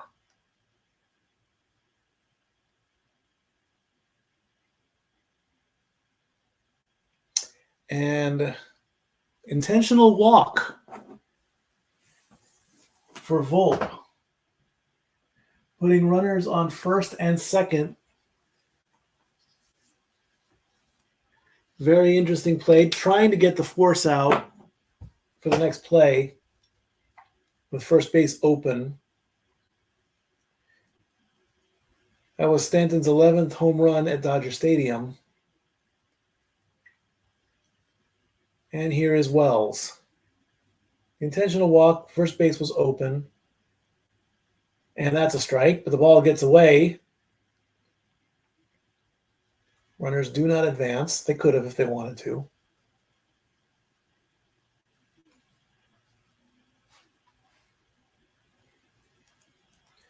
Big noon Saturday coming up. Number 4, The Ohio State takes on Nebraska.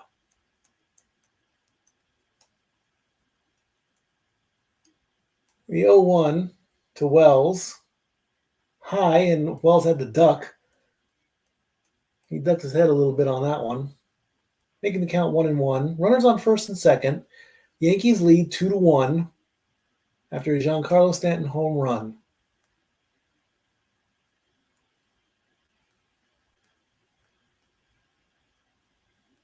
The 1-1. Up the middle. Can they get the play? They go to the bag, and the bases are now loaded. They couldn't get the play quick enough in the infield as Wells gets a single, loading the bases. Up the middle, right. Is that Edman?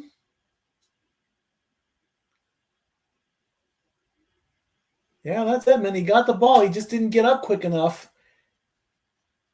And he thought about, he wanted to throw to the home plate.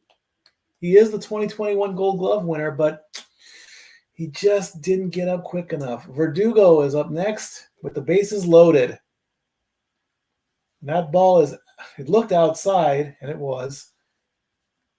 And then the other time I said Alex Verdugo has 0 grand slams. Okay, let's not talk about a grand slam right about now. Exactly. Next pitch. On the line, and it's a strike.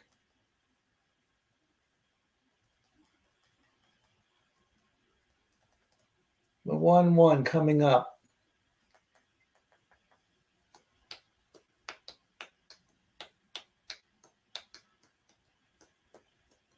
Pitch clock running down. Next pitch. Foul back. 1-2. Can the Dodgers get out of this sticky situation with bases loaded and 2 outs?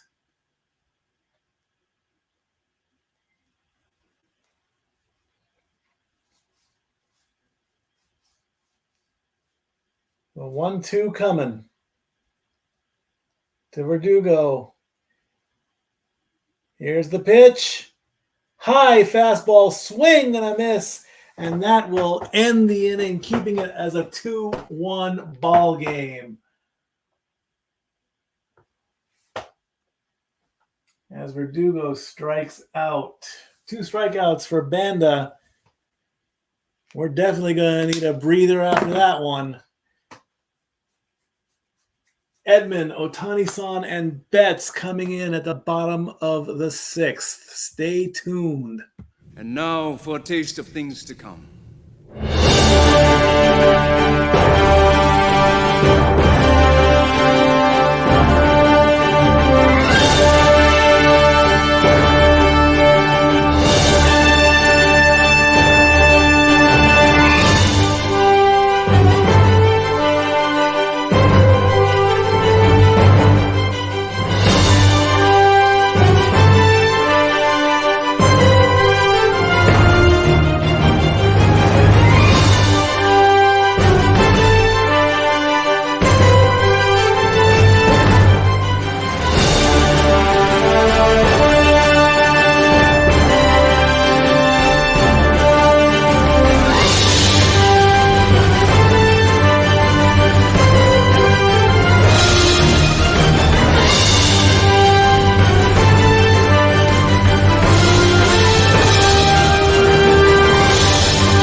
We're getting ready for the bottom of the 6th.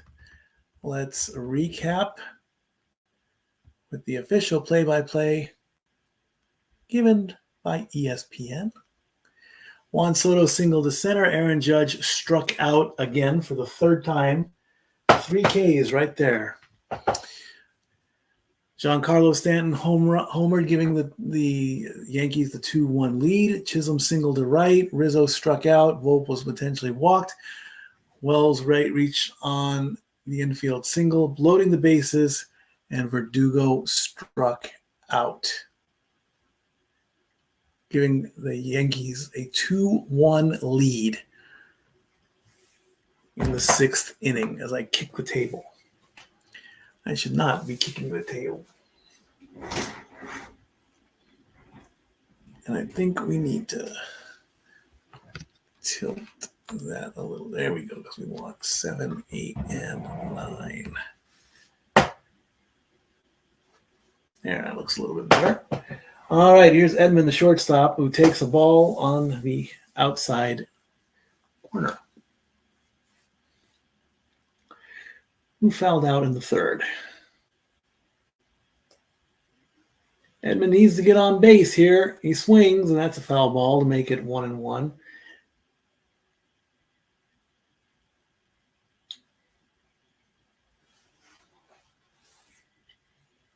Got to get Edman on base. Bring up Ohtani.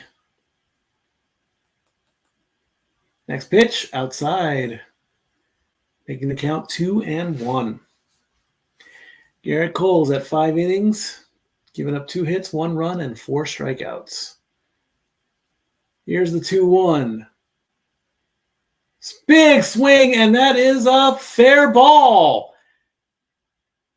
And that's going to put Edman in scoring position with a double.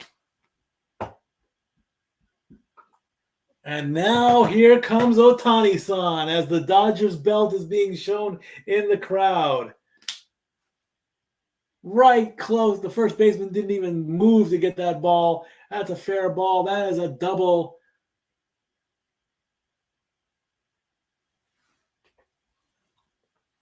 As we have now the game is getting really interesting. All right, here comes Ohtani-san. As the sound meters get put on. 18 for the last 23 with runners in scoring position with 7 home runs and 28 RBIs. Can Ohtani-san give the Dodgers a tie or even the lead? First pitch. He swings. It's foul.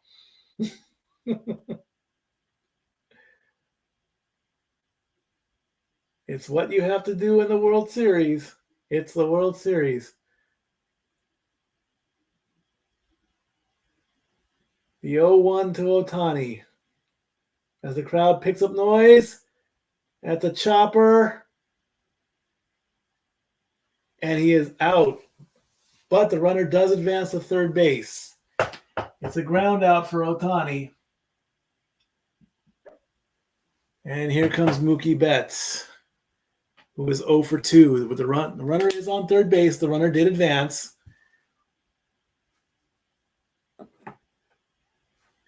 So a base hit here will tie the game.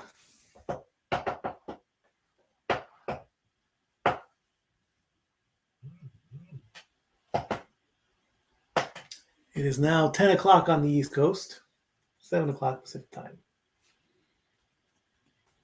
1 out as Mookie Betts come up as 0 for 2. First pitch, in there for a strike.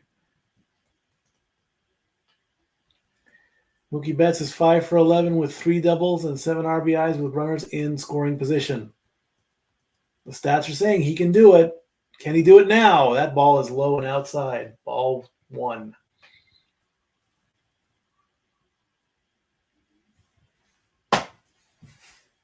And Freeman is on deck.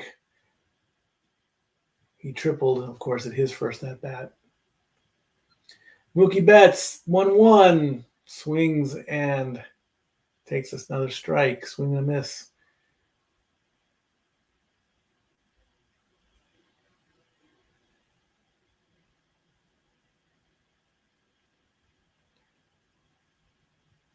Cole at 75 pitches.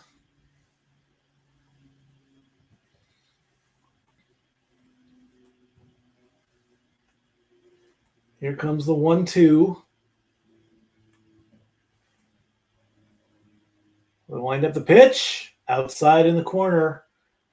That makes it 2-2. Dodgers looking to possibly tie and or take the lead. A base hit will do it. With Freeman on deck. The next pitch. Fouled back. Looked a bit on the high side. It might have been a ball if it didn't swing.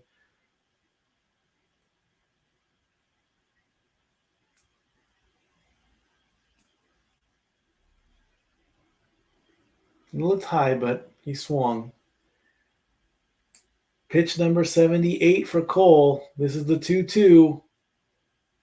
The pitch swings and gets it right to the third baseman for a ground out. The ball did hit the ground.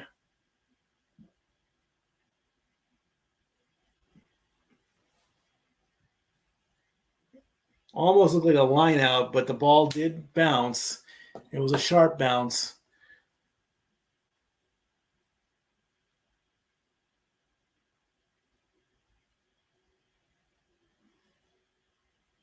And that makes 2 outs, and here's Freddie Freeman. First pitch to Freeman. Big swing and a miss.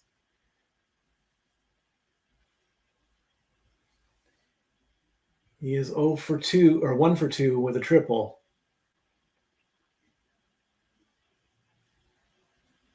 Next pitch. And he hits it and lifts it up. And will the right fielder catch it? Yes, he will, to the warning track. And that will end the 6th inning for the Dodgers. Putting a 0 up there. Keeping the score at 2-1. With an F9.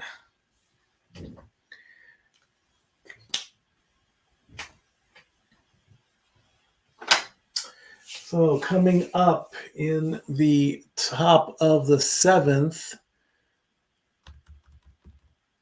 will be the top of the lineup. Torres, Soto, and Judge.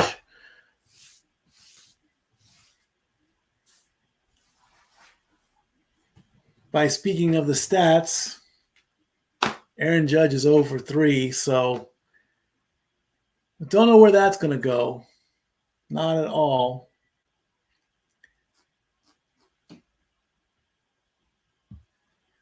Is it really a ground out when the ball bounces? Yes.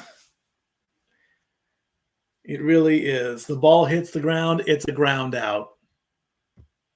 Come on, Emmanuel, you know better than that. Who would have thought that I would be wearing a Yankees hat? I did. Here's the quick story on that before we get to the top of the 7th inning. We have the Mountain Mall in Gatlinburg, and I've decided we have a nice little sports store there, all memorabilia and shirts and things, and I wanted to at least wear Dodger blue, but they didn't have it in my size, and I should have the Dodger blue hat because initially and originally I was a Dodger fan. I grew up Dodger blue, and then of course my catchphrase is I grew up Dodger blue. I switched to Angel Red in 2002 because the Angels won the World Series that year, their only World Series title. Of course, the Dodgers already have 7 going for number 8. And I do need some new Angels gear as well, but that's not happening this season. And let's face it hasn't happened any time in the last 10 seasons. Hence, Ohtani-san being in the Dodgers.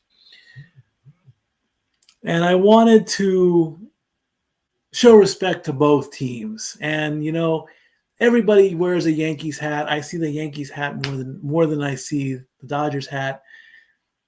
And I needed new shirts anyway, so I went with the Dodgers shirt and the Yankees hat. $75 for the set, by the way. It's worth it. It's half a day's of ride sharing. All right, we're getting ready for the top of the 7th.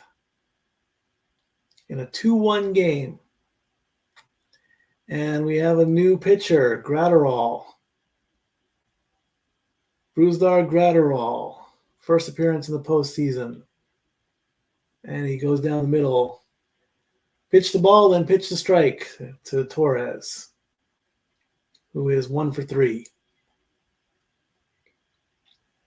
That's fouled back, making the count 1-2. The bullpen is in play now.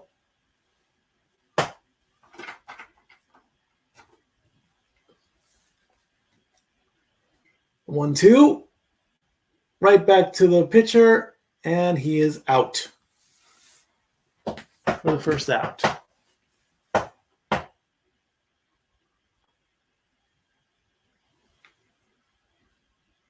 All right, here comes Juan Soto. A walk, a single, and hitting into a double play.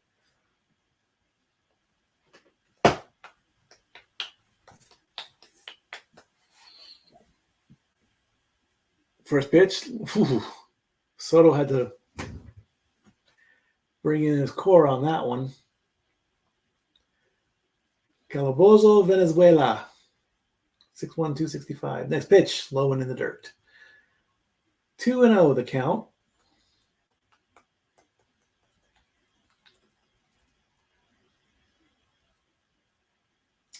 Next pitch, foul back. 2-1 the count on a sinker. And looks like there's some more action in the bullpen as Vezia is warming up. The 2-1. Did he go? Yeah, he went on that one.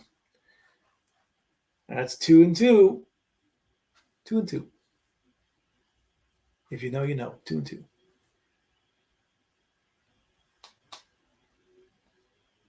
Chuck Woolery, 2-2.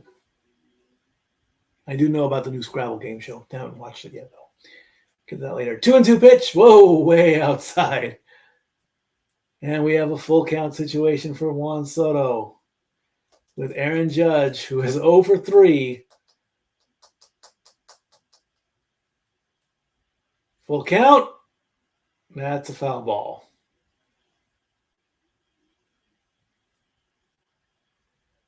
College Football Friday as Rutgers takes on USC.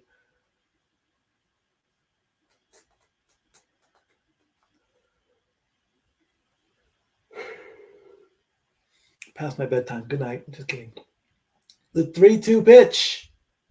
And it's going up, up, up, and away. Right to the second baseman. F5. All right. Here comes the Judge again, who is 0 for 3 with 3 strikeouts. I wonder what the FanDuel odds are of Aaron Judge striking out 4 times in one game. Who would have picked that one? Not me. I wouldn't have picked that. That's strike 1.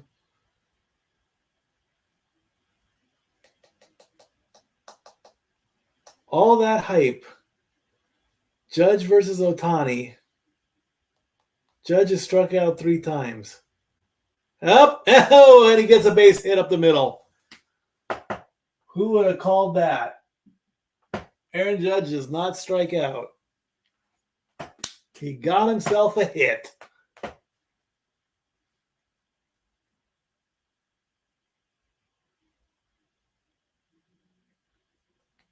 Was that sarcastic? I don't think so.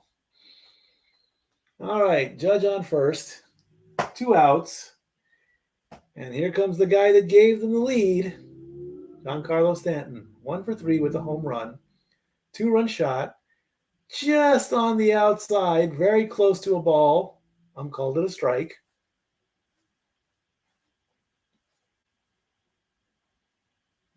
The 0-1. That's a swing and a miss. That's the 0-2. Crowd getting into it.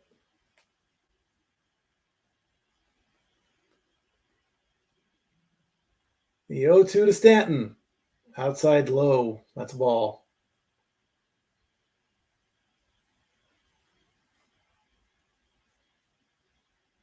I think Again, big noon Saturday tomorrow as the Ohio State takes on Nebraska, number 4 in the country.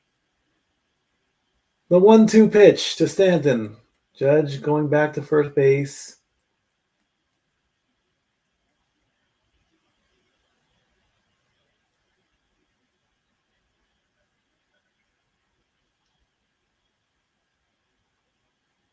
Bit of a stall there, possibly.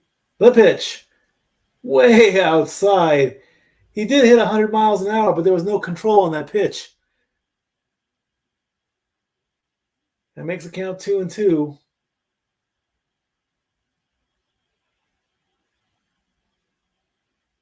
That's a strike, and down goes Stanton. And now we're in the 7th inning stretch.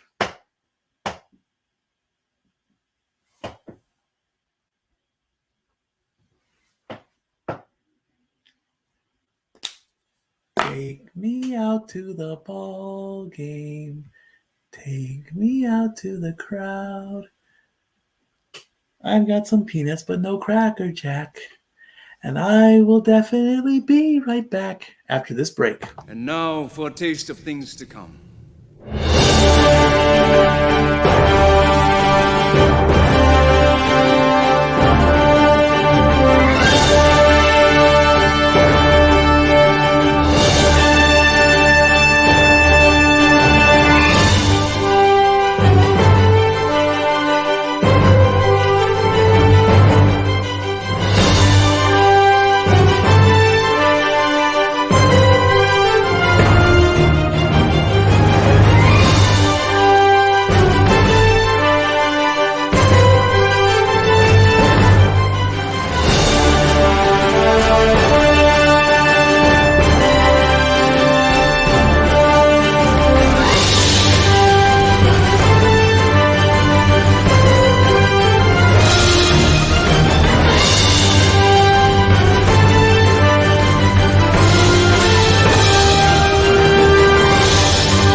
Almost didn't make it back in time. But I did. I was having a 7th inning stretch. So coming up for the Dodgers will be Teoscar Hernandez, Max Muncy, and Kike Hernandez to try and get that one run, that elusive one run to tie the game and possibly take the lead. 10:15 on the East Coast right now. As we get the Progressive commercial with Dr. Rick, who recently, this is a new thing for the First We Feast guys. They're bringing in fantasy characters that aren't fantasy celebrities. They brought in Dr. Rick and they brought in Peter Griffin. Go figure that one out. Garrett Cole is still in this game, and he throws a strike to start off the bottom of the 7th to Teoscar Hernandez.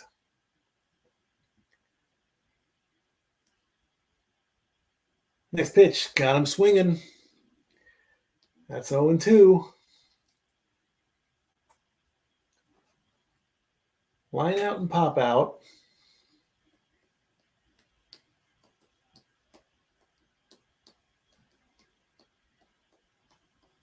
Next pitch, low and in the dirt, ball 1.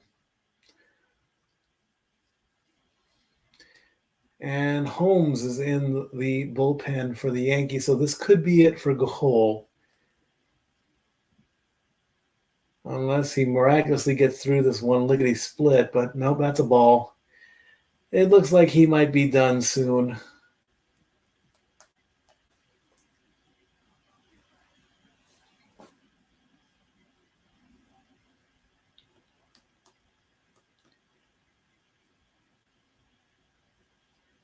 The 2-2 pitch is coming. Cole sets. Here's the pitch.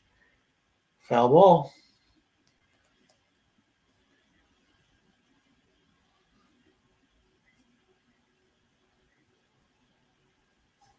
"85 pitches for Garrett Cole."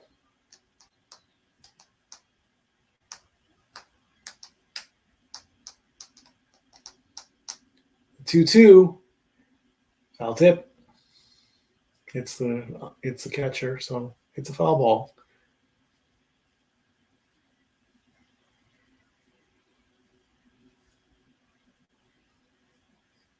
Looking a little bit tired, but still doing okay. The 2-2. Oh, almost a little bit of chin music on that one. And we have a full count situation with Max Muncy on deck.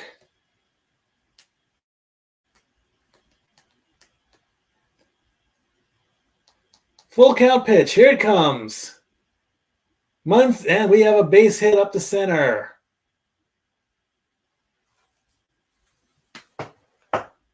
Muncy with a base hit. Bringing up Kike, who had a triple, which led to the Dodgers' only run so far.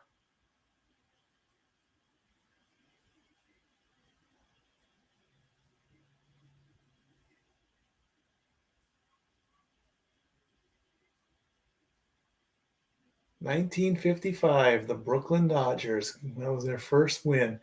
And this looks like this will be the end for Garrett Cole. After 88 pitches, give me the ball, or we're having a meeting. Does he give him the ball?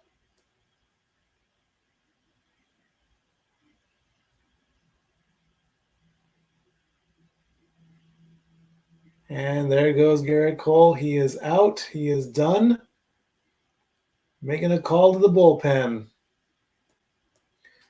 Let's go to a quick commercial break. We'll keep this going. No need to go to a commercial break at that one. So let's take a look at the stats for Garrett Cole as he comes out.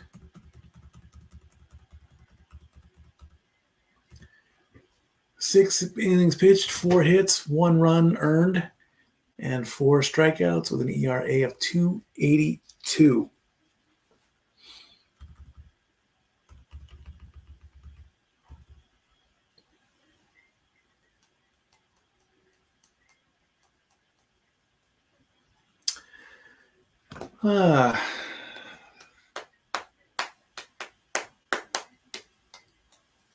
So again, the schedule. Let's bring that up. Game 2 is tomorrow. We'll be right back here at the same time, 7:30 p.m. Eastern for pregame warm-ups. Again, I believe the first pitch is at 8:08 p.m. again. And then Sunday you get a break as Game 3 will be taking place in Yankee Stadium on Monday, October 28th. And then Game 4 will be Tuesday, October 29th in New York.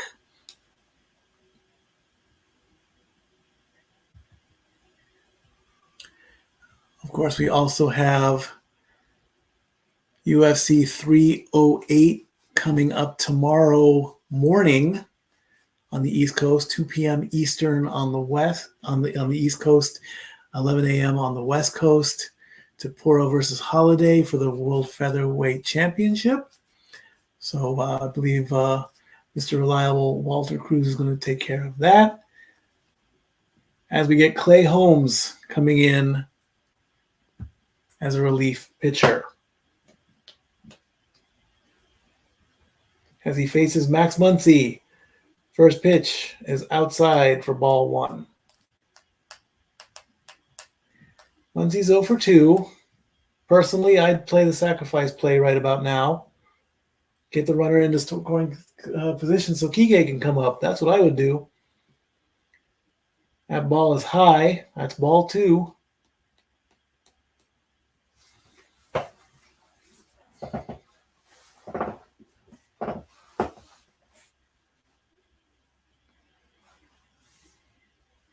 Holmes sets 2-0 to Muncie. He throws. That. Oh, no.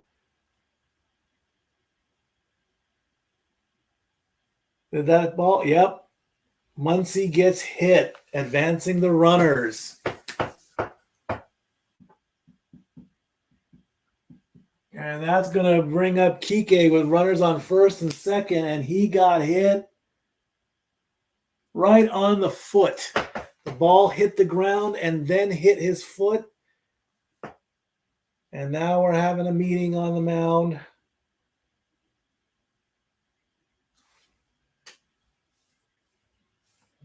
Now we just got interesting here, because with runners on first and second with nobody out, and Kike coming up to bat, who got a triple on his last at bat.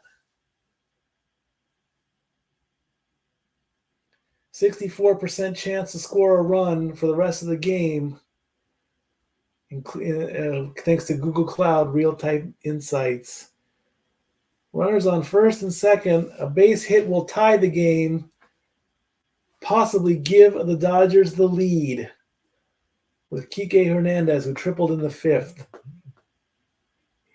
Kike has 5 RBIs on his belt in the postseason, batting .314 with 2 home runs. Of course, the Dodger fans would love a home run right about now.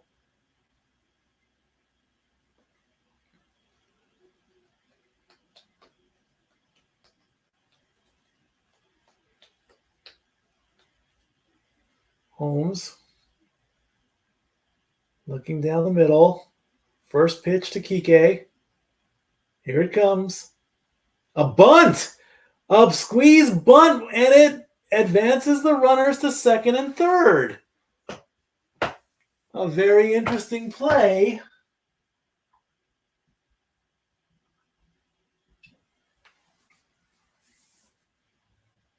I thought he was going to swing, but instead he bunts. And the ball just dribbled right. A little more speed, and that would have been a single. That ball was dead. It just laid there for a quick second. Very interesting play calling by Dave Roberts. Will Smith pops up. There's the second out on the first pitch.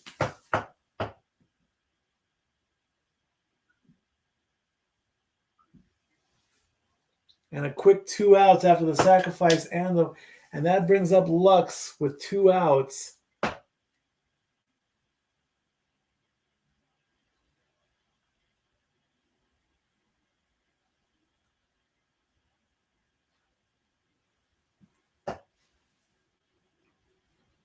Will Smith not too happy as he takes his gloves off. We have another meeting between pitcher and catcher. Runners on second and third, 2 outs. The bullpen is Cannell is warming up in the bullpen. He's a righty.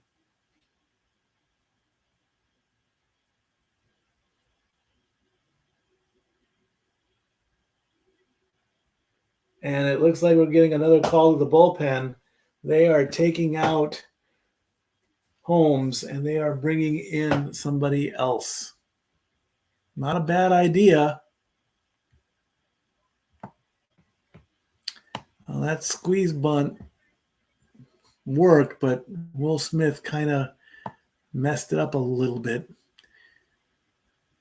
Looking at Gavin Lux's depth chart on ESPN, the best option for him is if the ball is right down the middle at 31%, and the upper corner at 33%. So, of course, I wouldn't swing at I wouldn't be swinging at all. I'll tell you that right now. But we'll see what happens.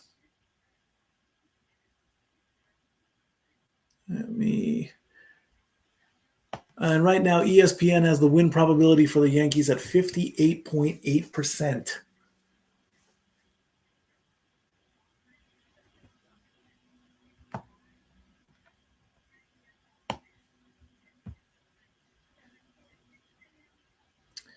As Cannell is coming in.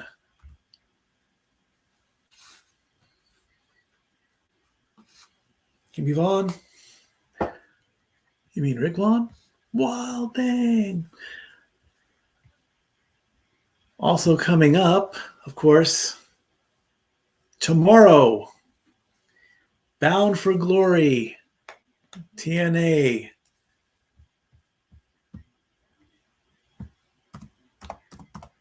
In fact,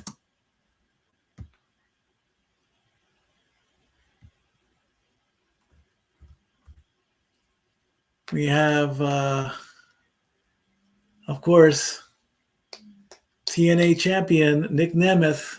Say his name and he appears. Joe Hendry for the TNA World Championship with Frankie Kazarian as the special guest referee.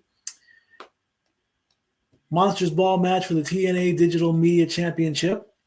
PCO versus Matt Cardona. Mike Santana versus Moose. And I'll get the rest of these game matches up. We go to commercial as Tommy Cannell comes in to relief in the bottom of the seventh with two runners on second and third, trying to stop the Dodgers from tying, if not taking over the lead. Cannell's first pitch is fouled back.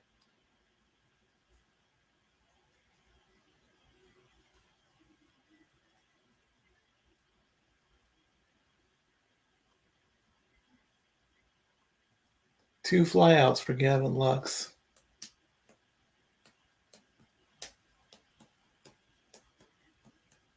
Next pitch to the right side and a ground out, and that will end the inning. Keeping the score at 2-1 as we go to the top of the eighth inning. The rest of the card for Bound for Glory.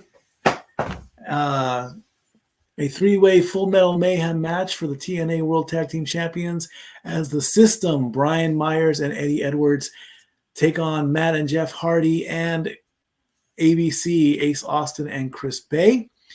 Jordan Grace puts up the TNA Knockouts World Championship against Masha Slamovich. The TNA Knockout World Tag Team Champions Spitfire, Jody Threat, and Danny Luna will go up against Rosemary and Wendy Chu. The TNA X Division Championship as Mike Bailey defends against El Hijo del Vikingo.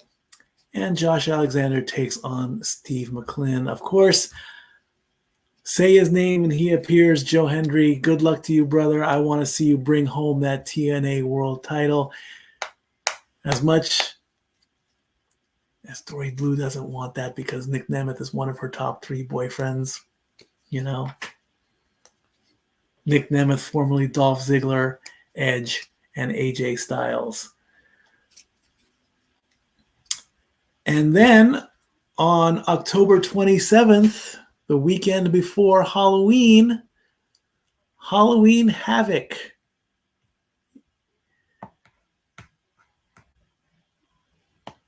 And let me bring up the match card for that.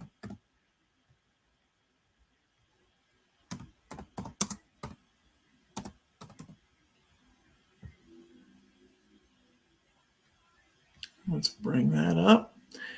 Spin the wheel, make the deal. The Devil's Playground match as Trick Williams, the new NXT champion, puts up the belt against Ethan Page. Tony D'Angelo puts up the NXT North American Championship. Spin the wheel, make the deal. Tables, ladders, and scares. This match can only be won by pinfall, as the way it should be. Roxanne Perez and Cora Jade take on Galia and Stephanie Vaquer in a tag team match. Andre Chase takes on Ridge Holland in an ambulance match. And Kalani Jordan puts up the North American Women's Championship in a spinner's choice to be determined. Who knows who she's going to put the title up against? 5 matches at Halloween Havoc on Sunday. Sunday. As we go to the top of the 8th. Yankees up 2-1. Vezia pitching the Chisholm Jr. Vezia coming in to pitch the 8th inning. Alex Vezia.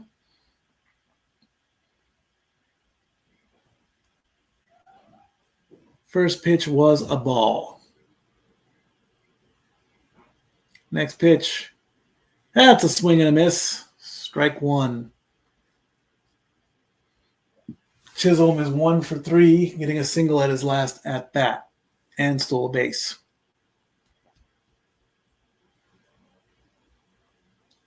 Next pitch.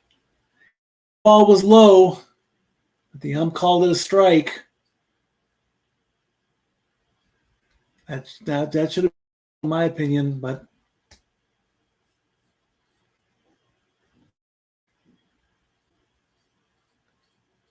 that's 1 and 2 to Chisholm. Next pitch, outside. 2 and 2 the count.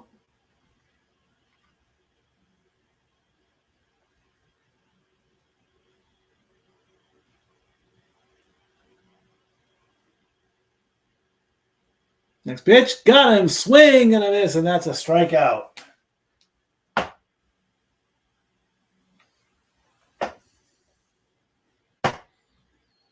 Game 2 again tomorrow, 7:30 p.m., 4 p.m., 4:30 p.m. on the West Coast.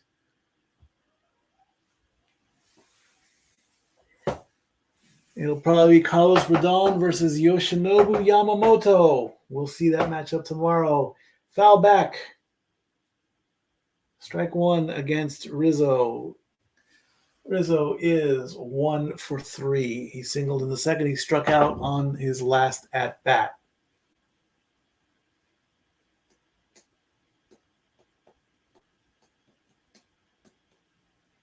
Outside for ball 1.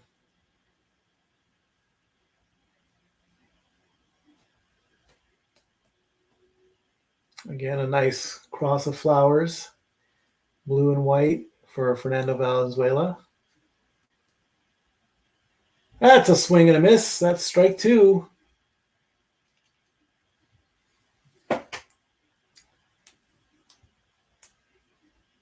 First 8-0 record to start the season in 1981. 5 shutouts. Looking to the heavens at every pitch.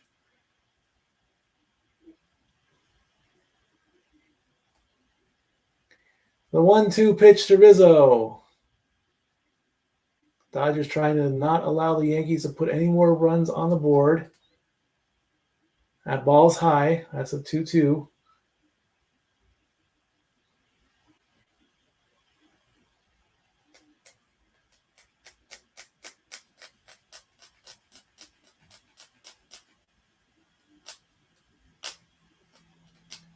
Pitch clock running down. Gets the pitch off. High.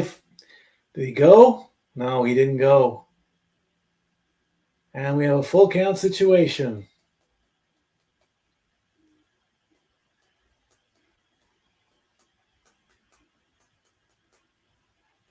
One out, 2-1.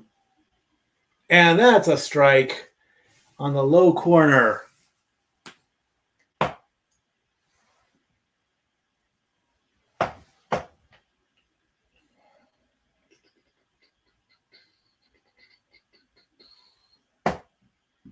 Back-to-back strikeouts for Rizzo. And up comes Anthony Volpe. Intentionally walked his last at bat. That ball is low.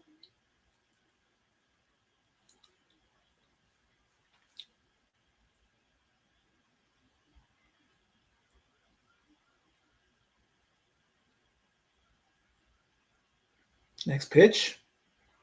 Foul back. 1-1 the count.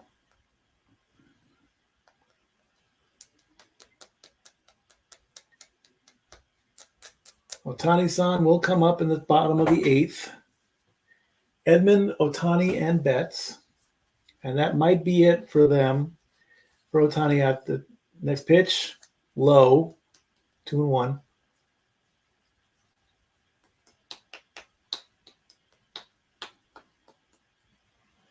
Yeah, that was low. No doubt about that one.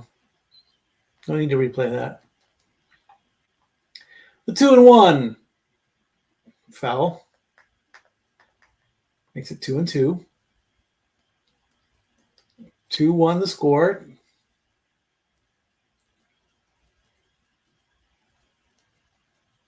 Dodgers desperately trying to stop the Yankees from putting any more runs on the board.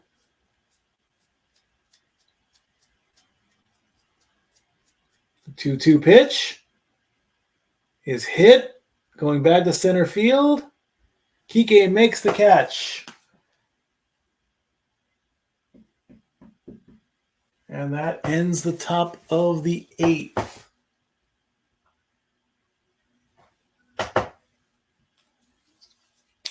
Ohtani-san comes up to bat second in the bottom of the 8th. Can the Dodgers get that run back and send this home? We will find out when we come back. And now for a taste of things to come.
All righty. Bottom of the 8th. Edman, who is 1 for 2. Fly out and a double. If he gets on base, Ohtani-san can come up, knock one out of the park, give the Dodgers the lead. Then the Dodgers, all they got to do is play defense into the 9th and be done with it. And that'll be the end of game 1. That's the dream match right there. That's the dream scenario right there. That's what the Dodgers fans want. And me secretly. No. I still can't believe that I have a Yankee ball cap. I still can't believe that. Maybe in a couple of days I'll get a Dodger ball cap and I'll switch it up a bit. If I can find a Yankee shirt. We'll see. I actually had a great day today Instacarting, which I'll talk about at the next commercial, I guess. But the quick version of it is there was a guaranteed payday. 6 orders pays $80, and I got all that. First pitch to Edman is right down the middle for a strike. Tommy Edman did double his last at bat.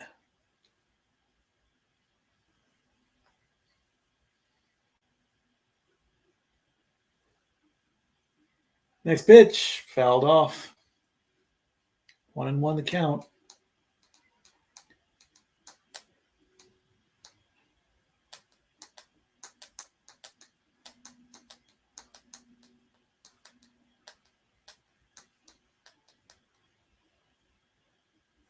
The 0-2 to Edman. That's fouled off again.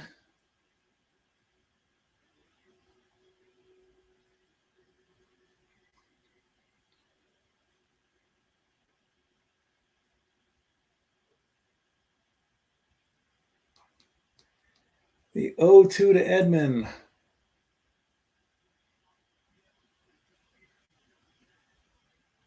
Bit up the middle. The second. And gets the ground out. 1 out. And here comes Ohtani, who is 0 for 3.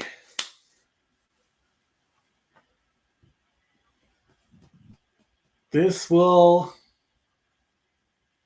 Ohtani needs to match Judge at this point. At least Judge got a hit his last at bat, making him 1 for 4. We don't want Ohtani to go 0 for 4. We can't have an 0 for. First pitch to Ohtani, outside. Ball 1.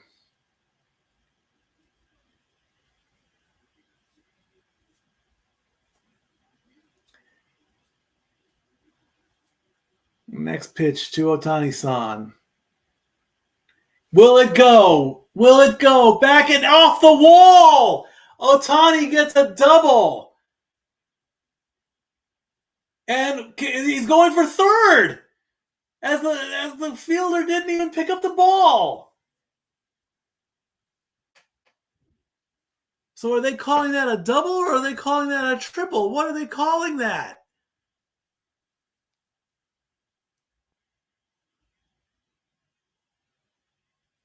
The ball bounced off the wall. It was about 10 feet away from leaving the park. They are calling it a double and an advancement thanks to a fielding error. So Ohtani is now on third base. It is ruled a double.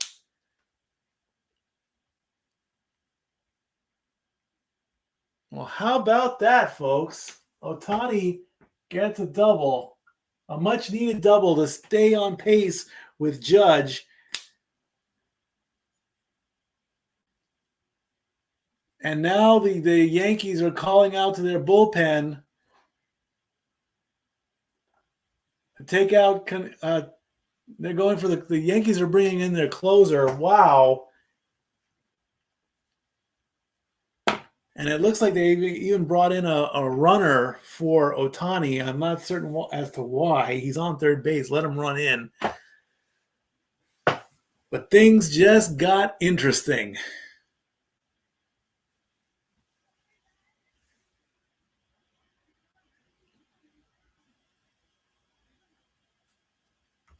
As we do the pitching change.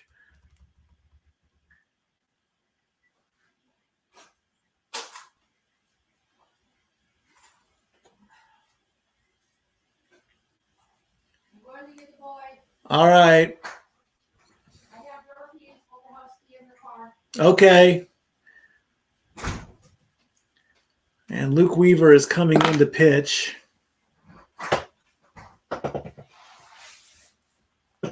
Ohtani-san delivers. Both Ohtani-san and Judge did not go over 4.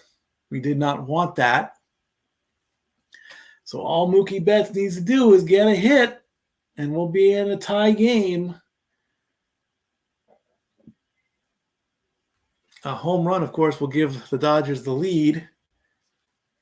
And then we'll just have to go into the 9th inning and see where it goes from here. Luke Weaver coming in to as a relief pitcher. How about that, folks?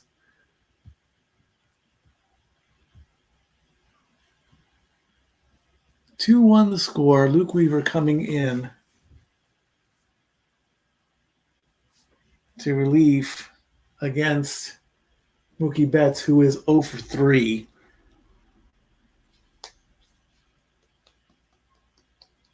As we take another look at the play, there goes the ball. It was low and it just bounced off the wall, and all the fans in Japan are happy that that happened. First pitch looked low, but was called a strike. as Luke Weaver is pitching now. 4 out of 5 saves in 8 games with 12 strikeouts.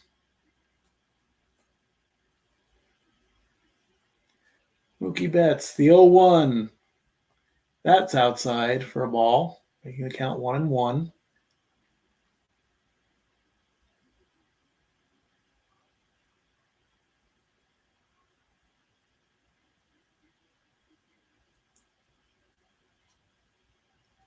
The 1-1 to Mookie Betts, tying run on third base.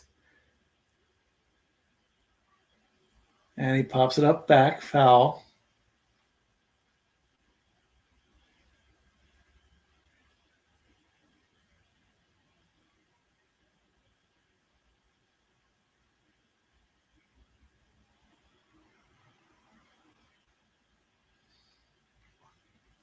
And the first pitch was low indeed. Well, 1-2 to Mookie Betts. He swings. The ball is hit deep and into the center fielder's glove. Here comes Ohtani-san, and we are tied.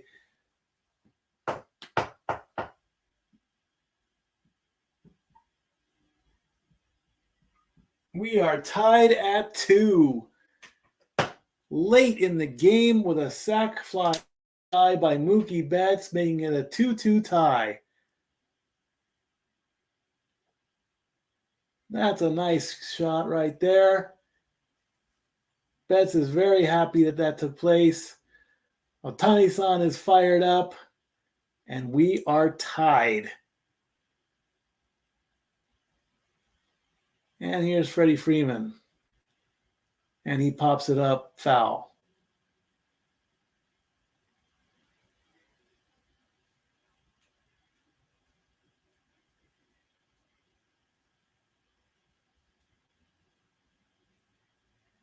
Of course, Freddie Freeman hit that triple in his first at bat. The 0-1 to Freddie. High fastball. Shallow center. Makes the catch, and we are tied.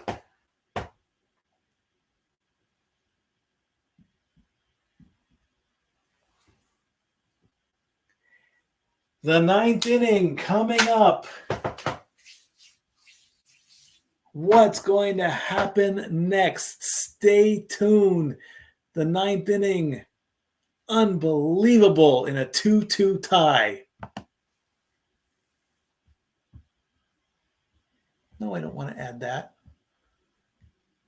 And now for a taste of things to come.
We are tied at 2 in the 9th inning. The Yankees are coming up to bat.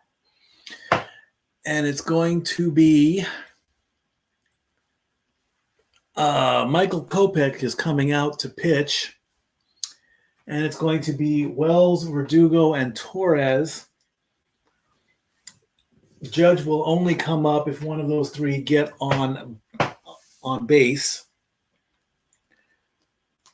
And if the game is tied, of course, the game goes on into extra innings with a runner on second base, of course. And we play until somebody wins.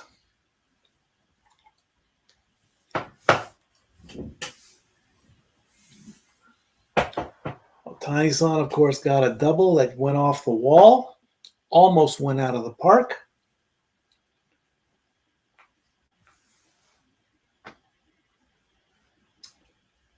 And Mookie Betts brought him in. Ball one as Michael Kopech starts the ninth inning.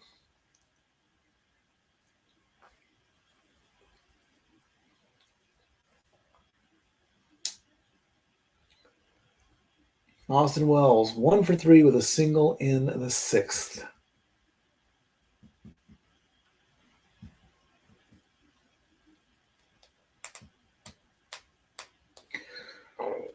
Excuse me.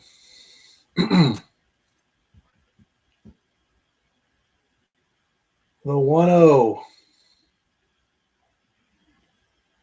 Ground ball to first, 1 out.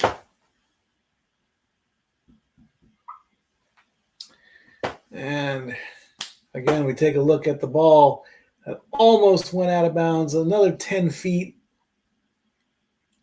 And then the ball got loose. And Ohtani cruised into third. Ball right off the glove. Lost it for a quick second there, too. All right, here's Verdugo. That's a strike. Looks kind of low.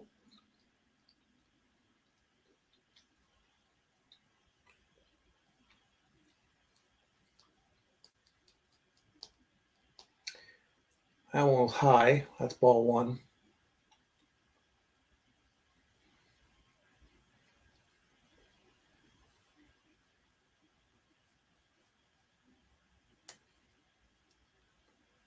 Next pitch.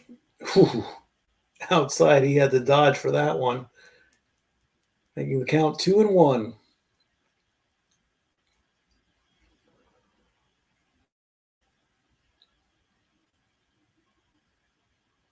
On the corner, ground ball, got him. Verdugo is out. And here comes Juan Torres.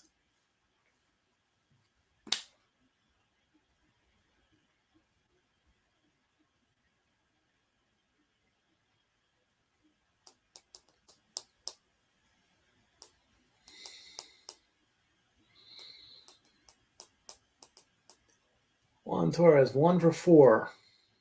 Or Juan Torres, Juan Soto. Weber Torres, who singled in the third. I'll get the first names down eventually. Maybe I'll work on that until next season. Who knows? The 1-0 to Torres. Swing and a miss. That's strike one.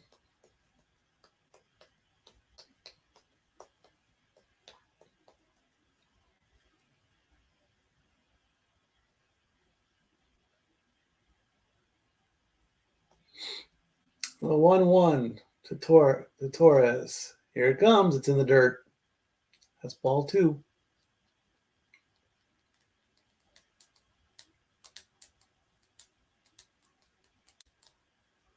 Torres has hit a home run against Michael Kopech before. They love throwing out those stats. And did he get this one? It's going back, and it is gone. But the fan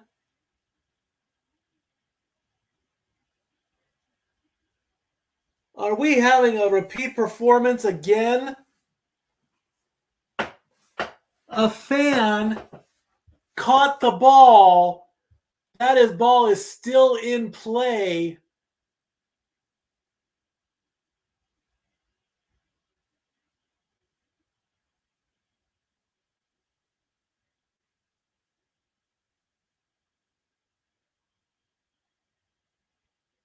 A fan in center field caught the ball.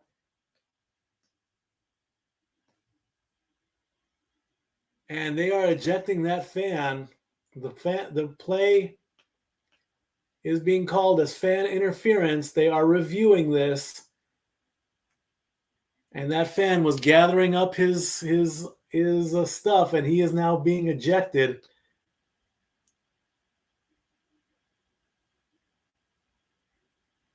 Would that have been a home run?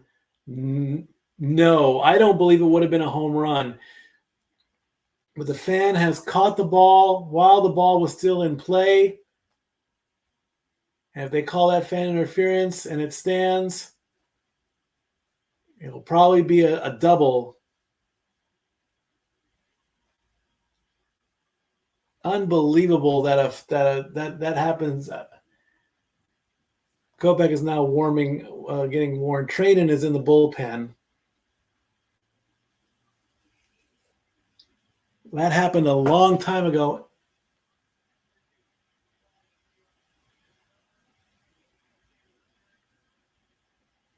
Runner placed on second base due to fan interference. So that gives him a ground rule double. Unbelievable. That's now happened twice in my lifetime.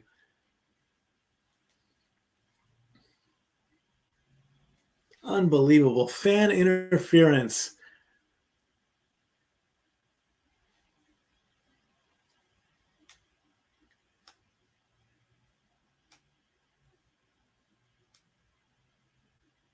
And so an intentional walk for Juan Soto, putting runners on first and second. So we call that a double due to fan interference. Soto gets the intentional walk, which brings up Judge, and another call to the bullpen as Trainen comes in. Again, to review what happened, as Torres was at bat, he hit the ball to center field. A fan in center field reached over the wall and caught the ball when the ball did not cross the top of the wall, which would have made it a home run. The ball was still in play. That's called fan interference. It was confirmed by the Toronto, by the league, placing Torres at second place and Juan Soto as at first on an intentional walk.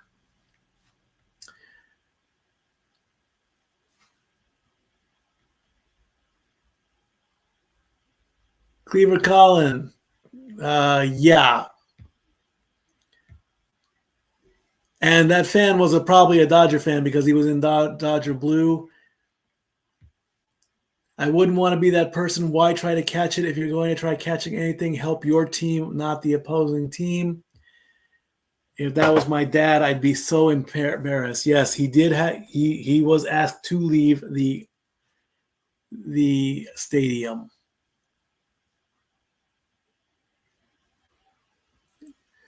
That let me take a quick look at social media here. I want to see. I gotta see what's going on that. Stat phone. Unbelievable. I think I'm trying to remember when that happened a while ago, and I want to say it did happen with the Yankees as well.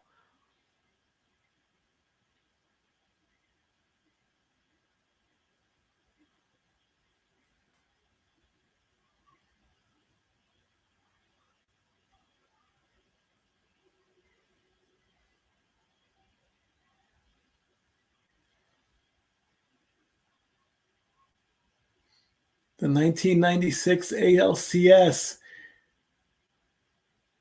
It was Baltimore where that fan caught. It was Baltimore and the Yankees.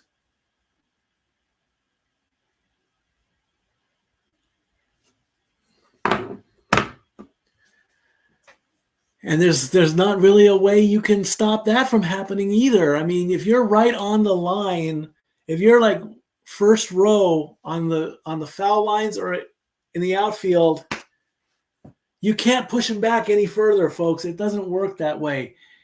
Here is Aaron Judge, who's 1 for 4 with runners on first and second, and he takes strike one.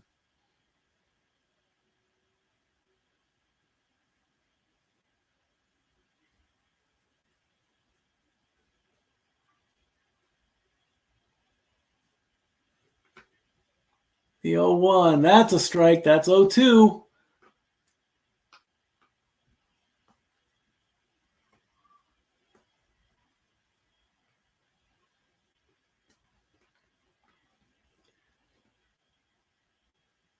Aaron Judge possibly going 1 for 5. Nope. That ball was outside.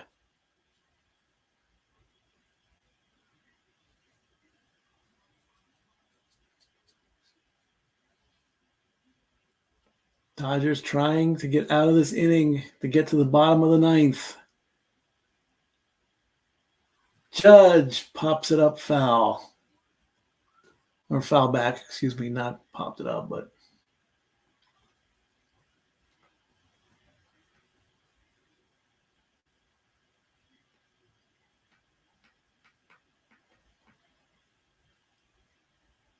the 1-2 to Aaron Judge.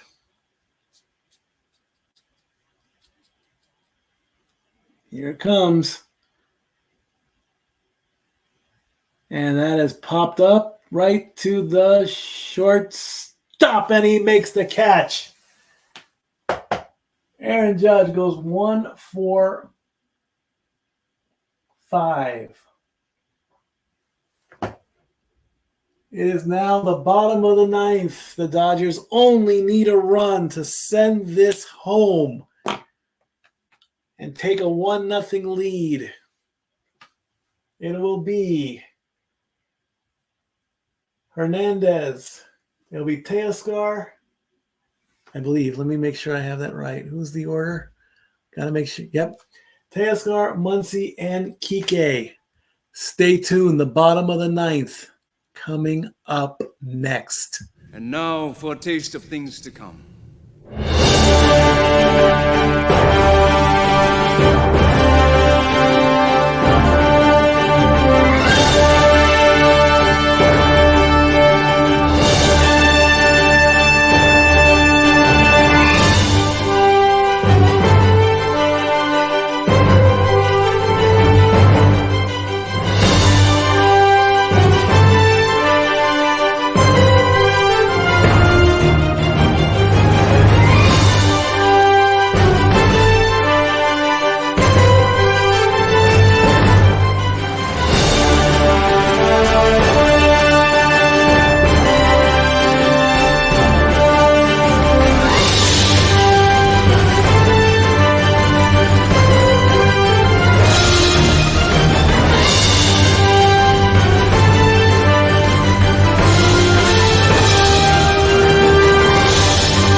It is the bottom of the ninth. All the Dodgers need is a run to end this game, take a 1-0 lead going into game 2, which will be tomorrow at 7:30 p.m. Eastern, 4:30 Pacific.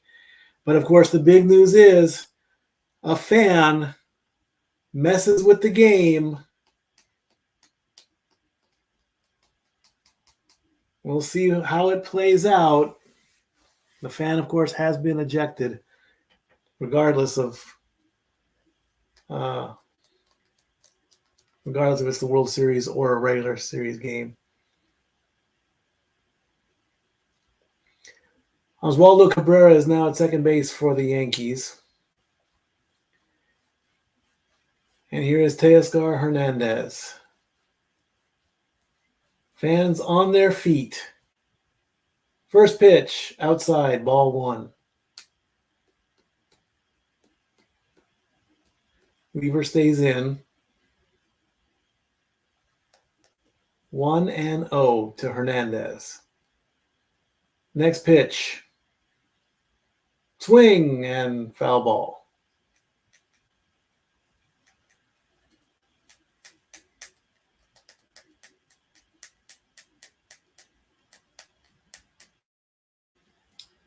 One and one.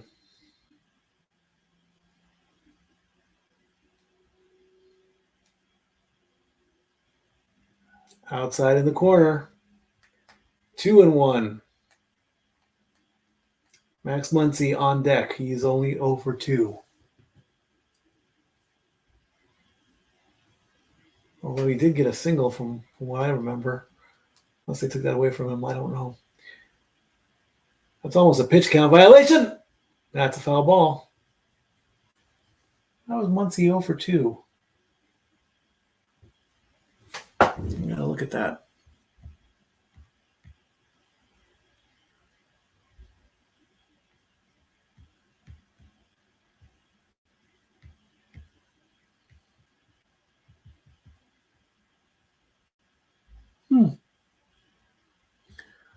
I must have messed up somewhere.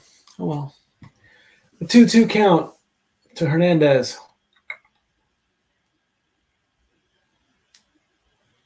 That's a high fastball. Is it going to go? It's not. It's going to go right to the right fielder. That's 1 out.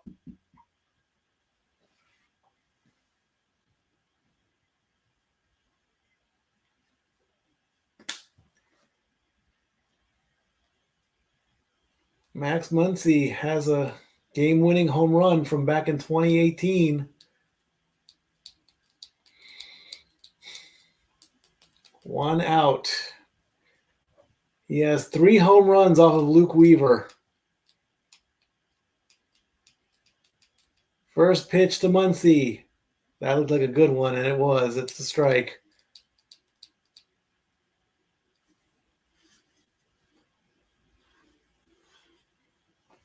I thought Muncy got a hit. I guess I was wrong in my... I thought he got a single, but I guess I missed somewhere. That's outside. That's ball 1.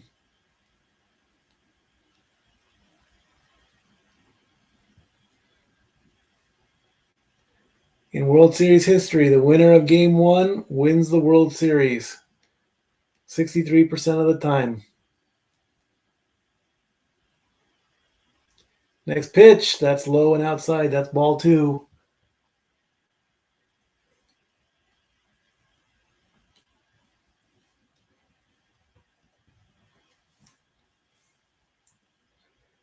Fans hoping for a miracle, asking for the Angelinos is what I wanted to say. The Angels in Los Angeles, that's outside for ball 3. Once he's got a moment here, he's got a free pitch. Kike's on deck. He's got a freebie. He doesn't really have to swing, but he might want to end the game. He swings and pops it up, and it's going to go right to the second baseman. That's 2 outs.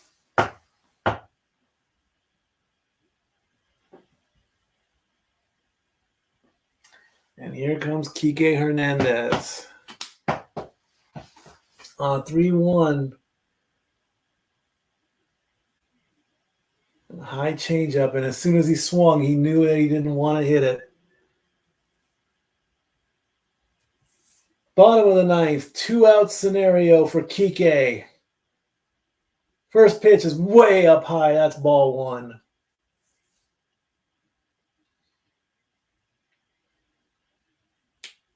He had that triple earlier. He's got the run in, which gave them Dodgers the early lead. Next pitch, big swing and a miss.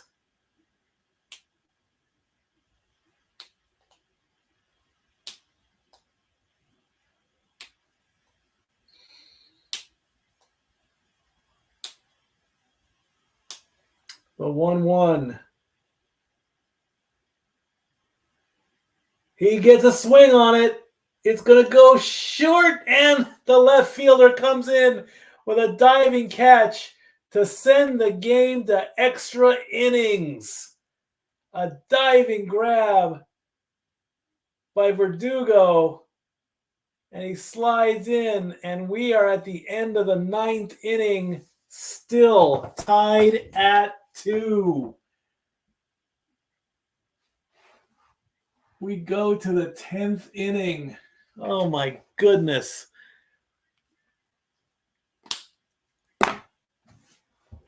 Unbelievable. Wow, wow, wow. Stanton, Chisholm, and Rizzo coming up in the middle of the order in the 10th inning.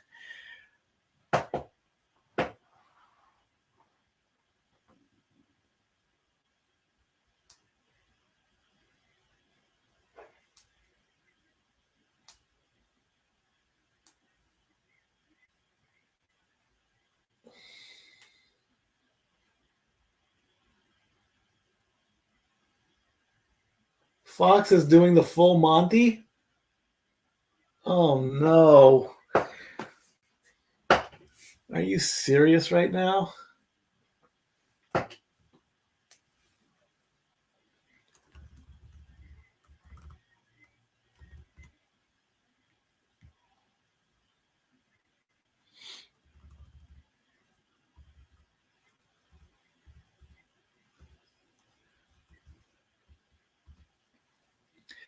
All right, extra innings. Runner is placed on second base. Get him in. That way the game doesn't go on forever.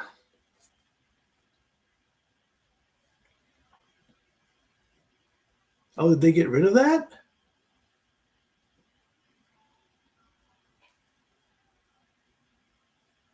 They're not putting anybody on second base? I guess not.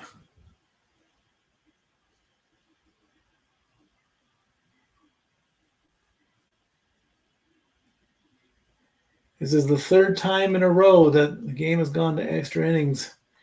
Game 1 has gone into extra innings. I thought they were going to put somebody on the second base. Guess not. Strike 1 to Stanton, who hit the home run earlier.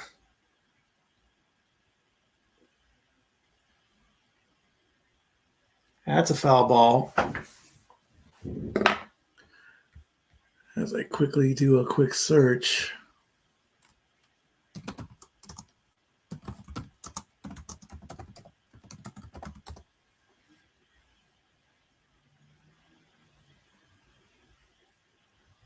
That's a swing and a miss. And Stanton strikes out.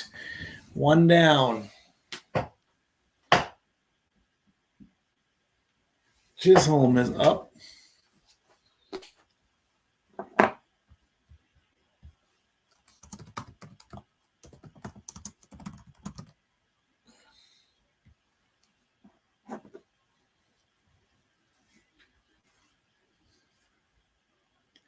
That's ball 1.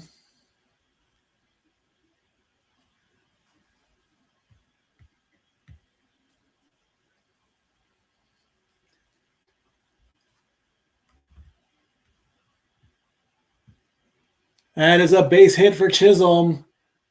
Will he get 2 out of the deal? No, he gets only a single.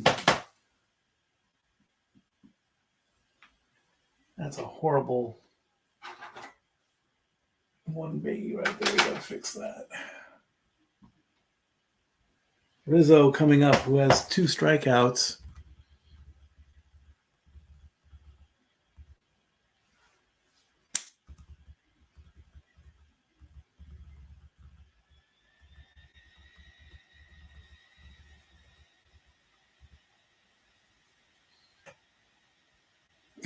We checked him but didn't get him.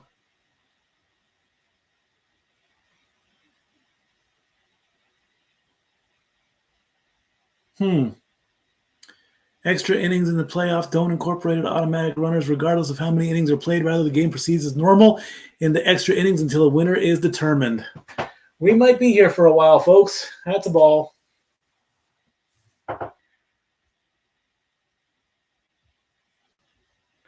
I did not know that.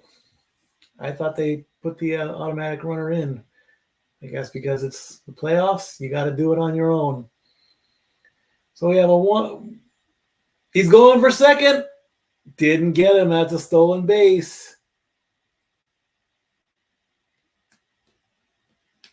Runner on second with a 2-0 count to Rizzo.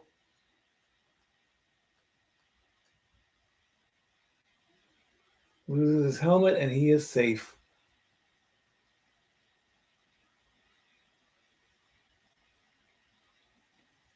Chisholm is now in scoring position with one out. That's ball 3.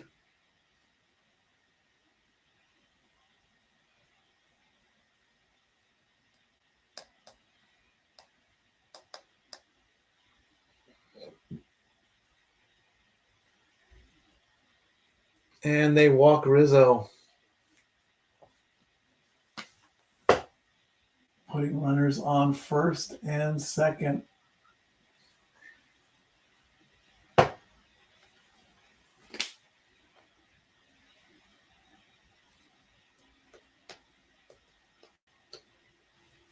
That will bring up Volpe.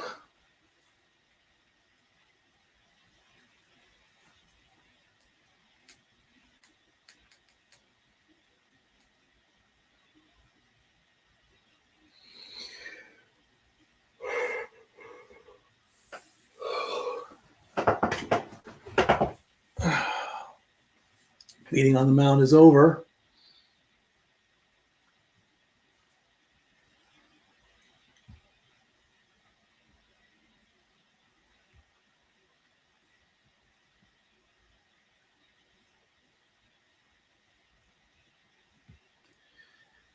Yeah, indeed, it's the playoffs, so I just found that out myself. Since it's the playoffs, they got to do it on their own. No ghost runners.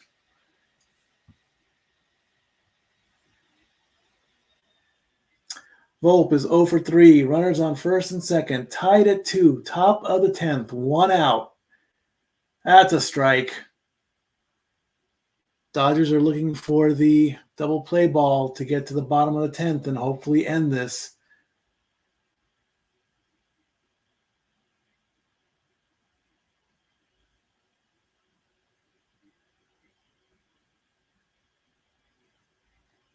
Trainin almost pitched. We would have. That would have been a balk, and we don't want that.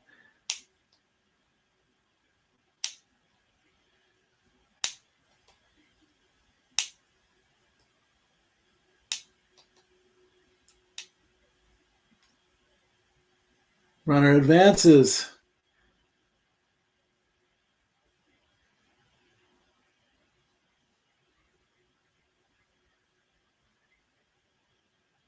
Chisholm goes over to third.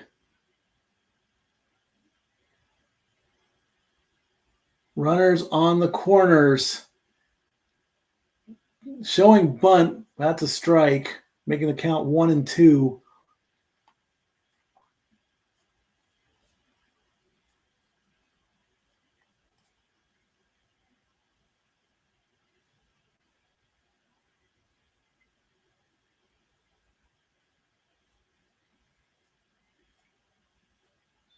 One and 2 the count. Tie score. Runners on the corners.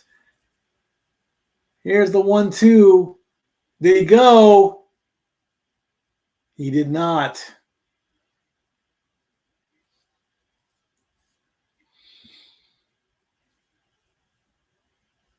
No, he didn't go. He didn't go. 2 and 2 the count. To Volpe. Here's the pitch. Up the middle, second base. He bobbles the ball, and the Yankees take the lead.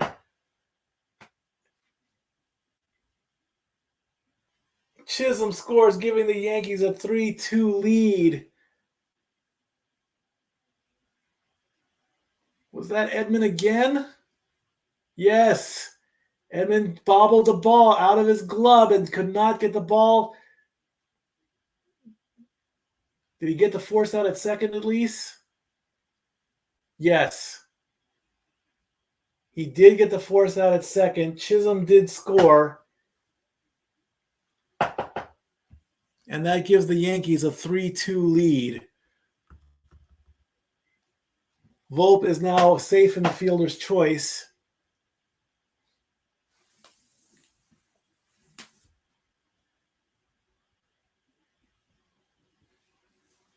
And that brings up Wells.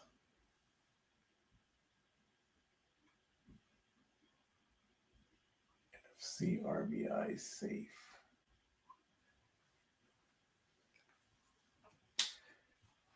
Yankees now have the lead. Chisholm, who stole second and advanced to third, jumped in when Edmund couldn't get the ball out quick enough of his glove. Going for second. Did they get him? No.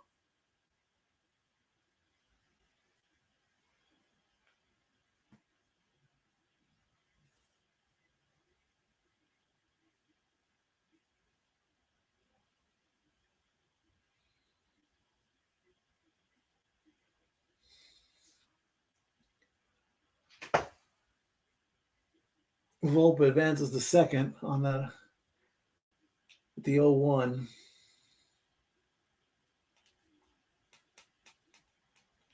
The 0-1 outside, making it 1-1.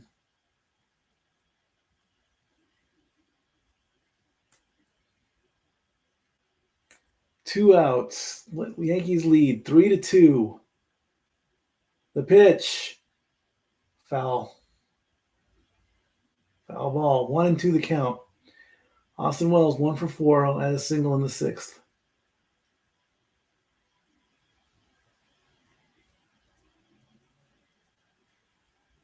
Chisholm sweating on the bullpen rail. The 1-2. Got him right down the middle. Got him looking. And that will end the 10th inning for the Yankees. That is a strikeout there. We give the Yankees a run in the 10th inning. Oh, my goodness. Will Smith, Gavin Lux, and Edmund, the bottom of the order. One of them has to get on base to give Ohtani-san the chance to play the hero. Stay in the bottom of the 10th is next. We need a quick break. And now for a taste of things to come.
Alrighty, friends. Here's your scenario. It's now the bottom of the 10th. The Yankees are leading 3-2. It's the bottom of the lineup with Smith, Lux, and Edmund. One of them needs to get on base if you want Ohtani to play hero. If one of them hits a home run, Why not?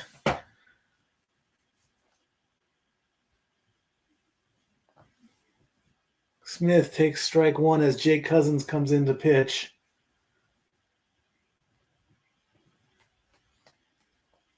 The 0-1 to Will Smith.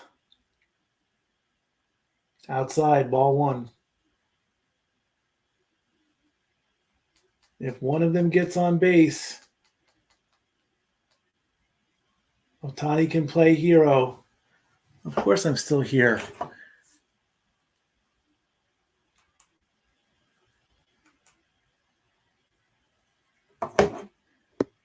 Two and one the count to Will Smith.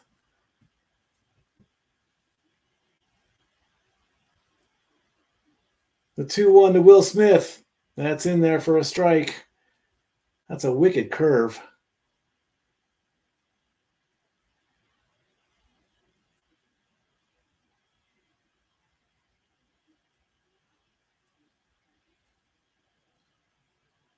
The 2-2. It makes contact. It's going back to the right fielder who makes the catch. One away.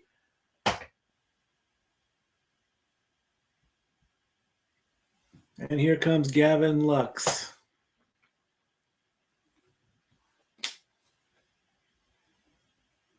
Who was 0 for 3 with 2 flyouts and a ground out.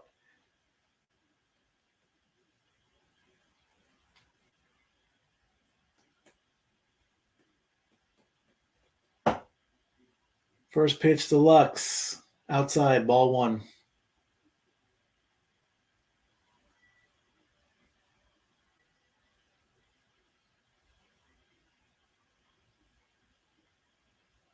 The 1-0 to Lux. Outside, ball two.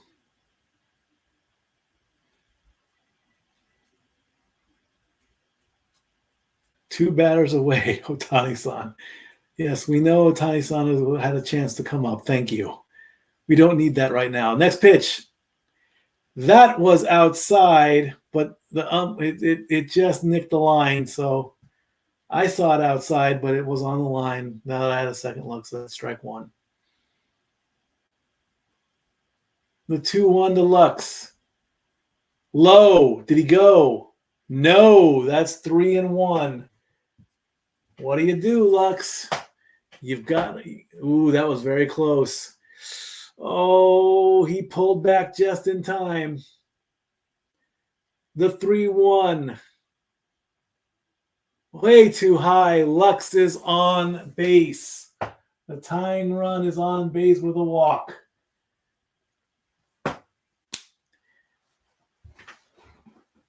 And here comes Edman, who on defense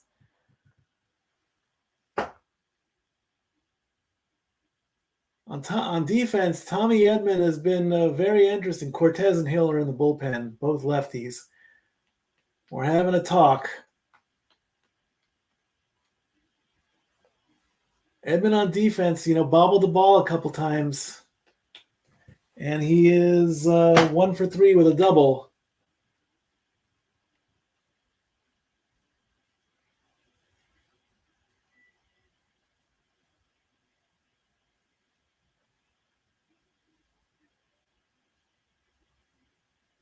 Meeting is over. 3-2, bottom of the 10th, 1 out. Tommy Edman at bat.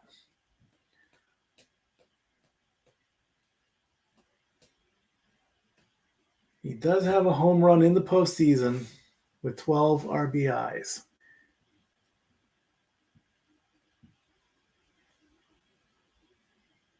First pitch, out low and out. And now, come on now. Oh, you're kidding me, right? How was that a strike? I swear, in game 2, I'm going to keep a tally on every time I say something like that. That ball was low and outside. That was nowhere near the strike zone. That should have been a ball. Checks the runner on first.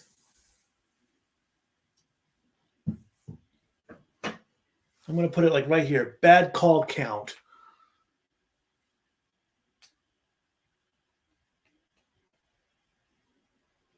Ten bad calls equal a home run. The 0-1. That's on the line. Ah, that was on the line. That's 0-2. It did touch the line. Just barely. Count should be 1-1, but it's 0-2.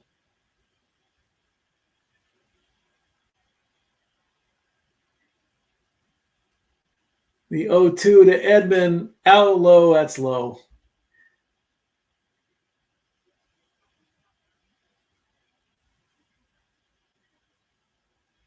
That's 1-2.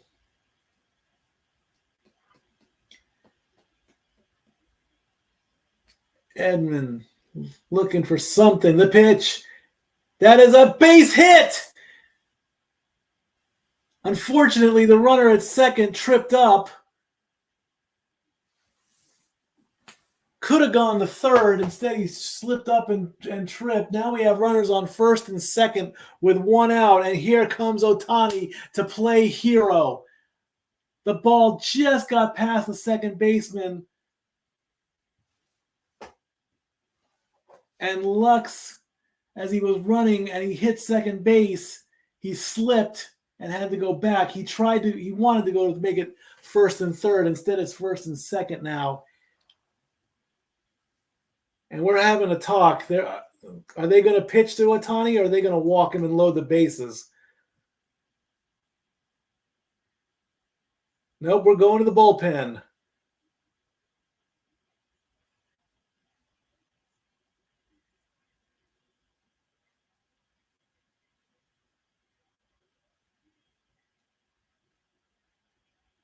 The Yankees are going to the bullpen. A fresh batter. It's going to be Nestor Cortez pitching to Ohtani-san. I'm not going to commercial, folks. No way. The game is on commercial. I'm not going to commercial. I'm making this as serious as possible. It is 3-2. One out. Bottom of the 10th. Runners on first and second. Ohtani is 1 for 4. Struck out, ground out, fly out, and a double. Between he and Judge, he has done better because Judge is 1 for 5. This is that scenario. Of course, everyone's going to talk about the fan in the ninth inning.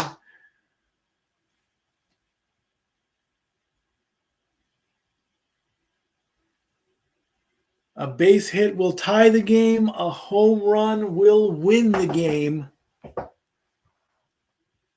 If the ball is hit deep enough and Edman can run from first all the way around,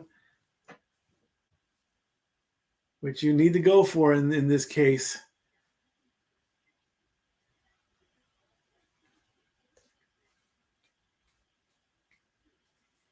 Nestor Cortez coming out of the bullpen to face Ohtani-san, looking to play the hero and give the Dodgers the 1-0 lead in the series.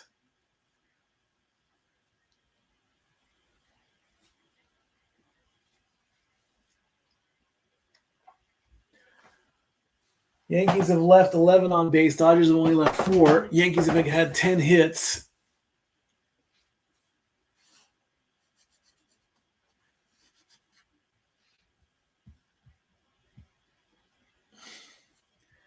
Safed, where have you been all day?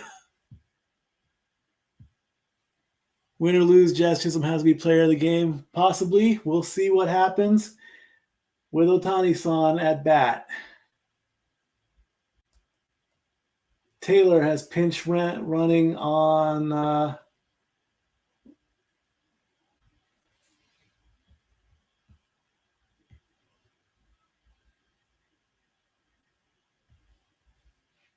they're probably going crazy in Japan right about now.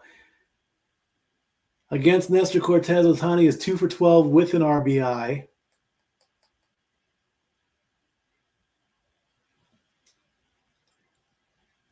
Here comes the first pitch to Ohtani.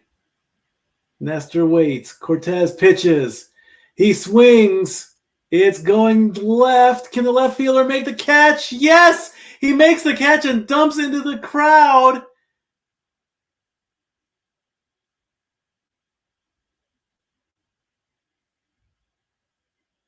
The left fielder went out of the field of play, which advanced the runners.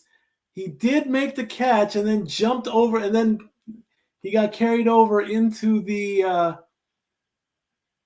into the stands. Oh, he threw the he was over the wall, and he threw the ball back into play. That gives the runners an advance. So it is a fly out for Ohtani to left field. Now Mookie Betts is up. Runners on second and third. Because he tried to, when he threw the ball back into play, that you cannot do. That you cannot do. You cannot do that. You're out of the field of play. You cannot throw the ball back into play from outside of the stadium. He was in the stands and he threw the ball back in. So are they going to move them or are they not? They need to update their graphic because that. And Betts has now been intentionally walked. So that brings up Freddie Freeman with the bases loaded. Bases loaded. Freddie Freeman up, who hit the triple to start off everything back in the first inning. A base hit will win the game right here. Depending on where he hits the ball. If he hits the ball. So this is it, folks. This is one of those scenarios. It's not the bottom of the ninth. It's the bottom of the 10th. And Freddie Freeman up to bat with bases loaded, 2 outs. Game 1 of the World Series. First pitch. He swings. He hits it. It's going back. It is out of here. Freddie Freeman with a grand slam, game-winning home run. Unbelievable. The Dodgers win game 1, 6-3.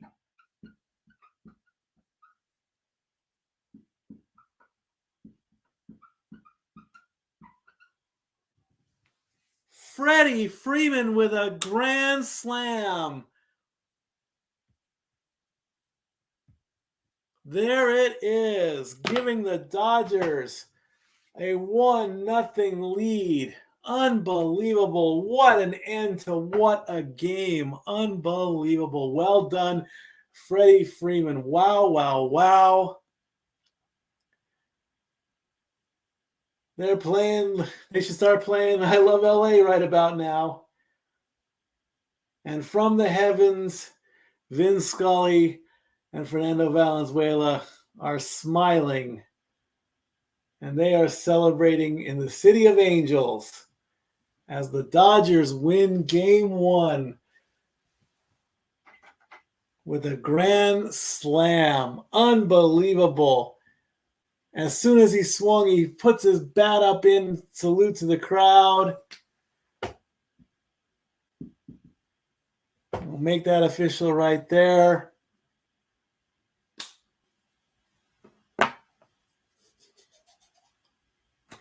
What a game. What an ending in 10 innings. The Dodgers win 6-3.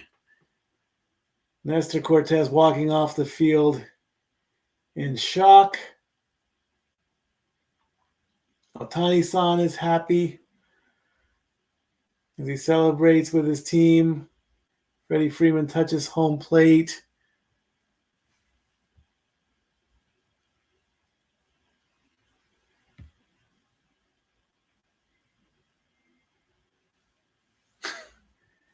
Freddie Freeman gets the honors as he's being interviewed now by Ken Rosenthal.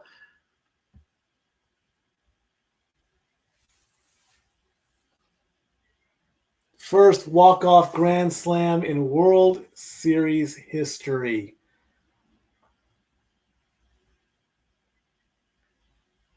And there's the Gatorade bath.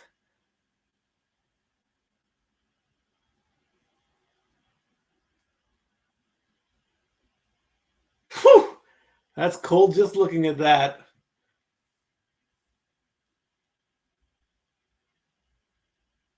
Ken Rosenthal, his suit is ruined. A triple and a home run by Freddie Freeman. Well done indeed. The Dodgers have a 1-0 lead in the World Series. Oh my goodness, friends and family. Wow, wow, wow. And guess what? We get to do this all again tomorrow night. Same baseball time, same baseball channel. Game 2, Dodgers-Yankees. As the Dodgers have a 1-0 lead, we'll be back at 7:30 for pre-show. We'll recap or we'll give the rundown as to what happened, and we're going to do it all over again. I'd like to thank everybody who watched along over these past 4 hours.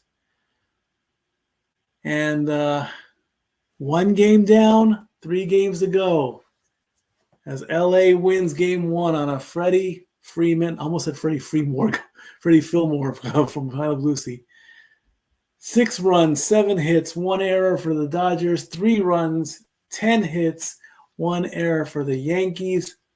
Of course, they're playing the Kirk Gibson moment in the 88 World Series when Kirk Gibson had the walk-off. Two back-to-back flashbacks. Kirk Gibson, Freddie Freeman, and now a fan who almost ruins another one. Unbelievable. For the past 4 hours, thank you again, everybody who watched along. I hope to see you all again tomorrow.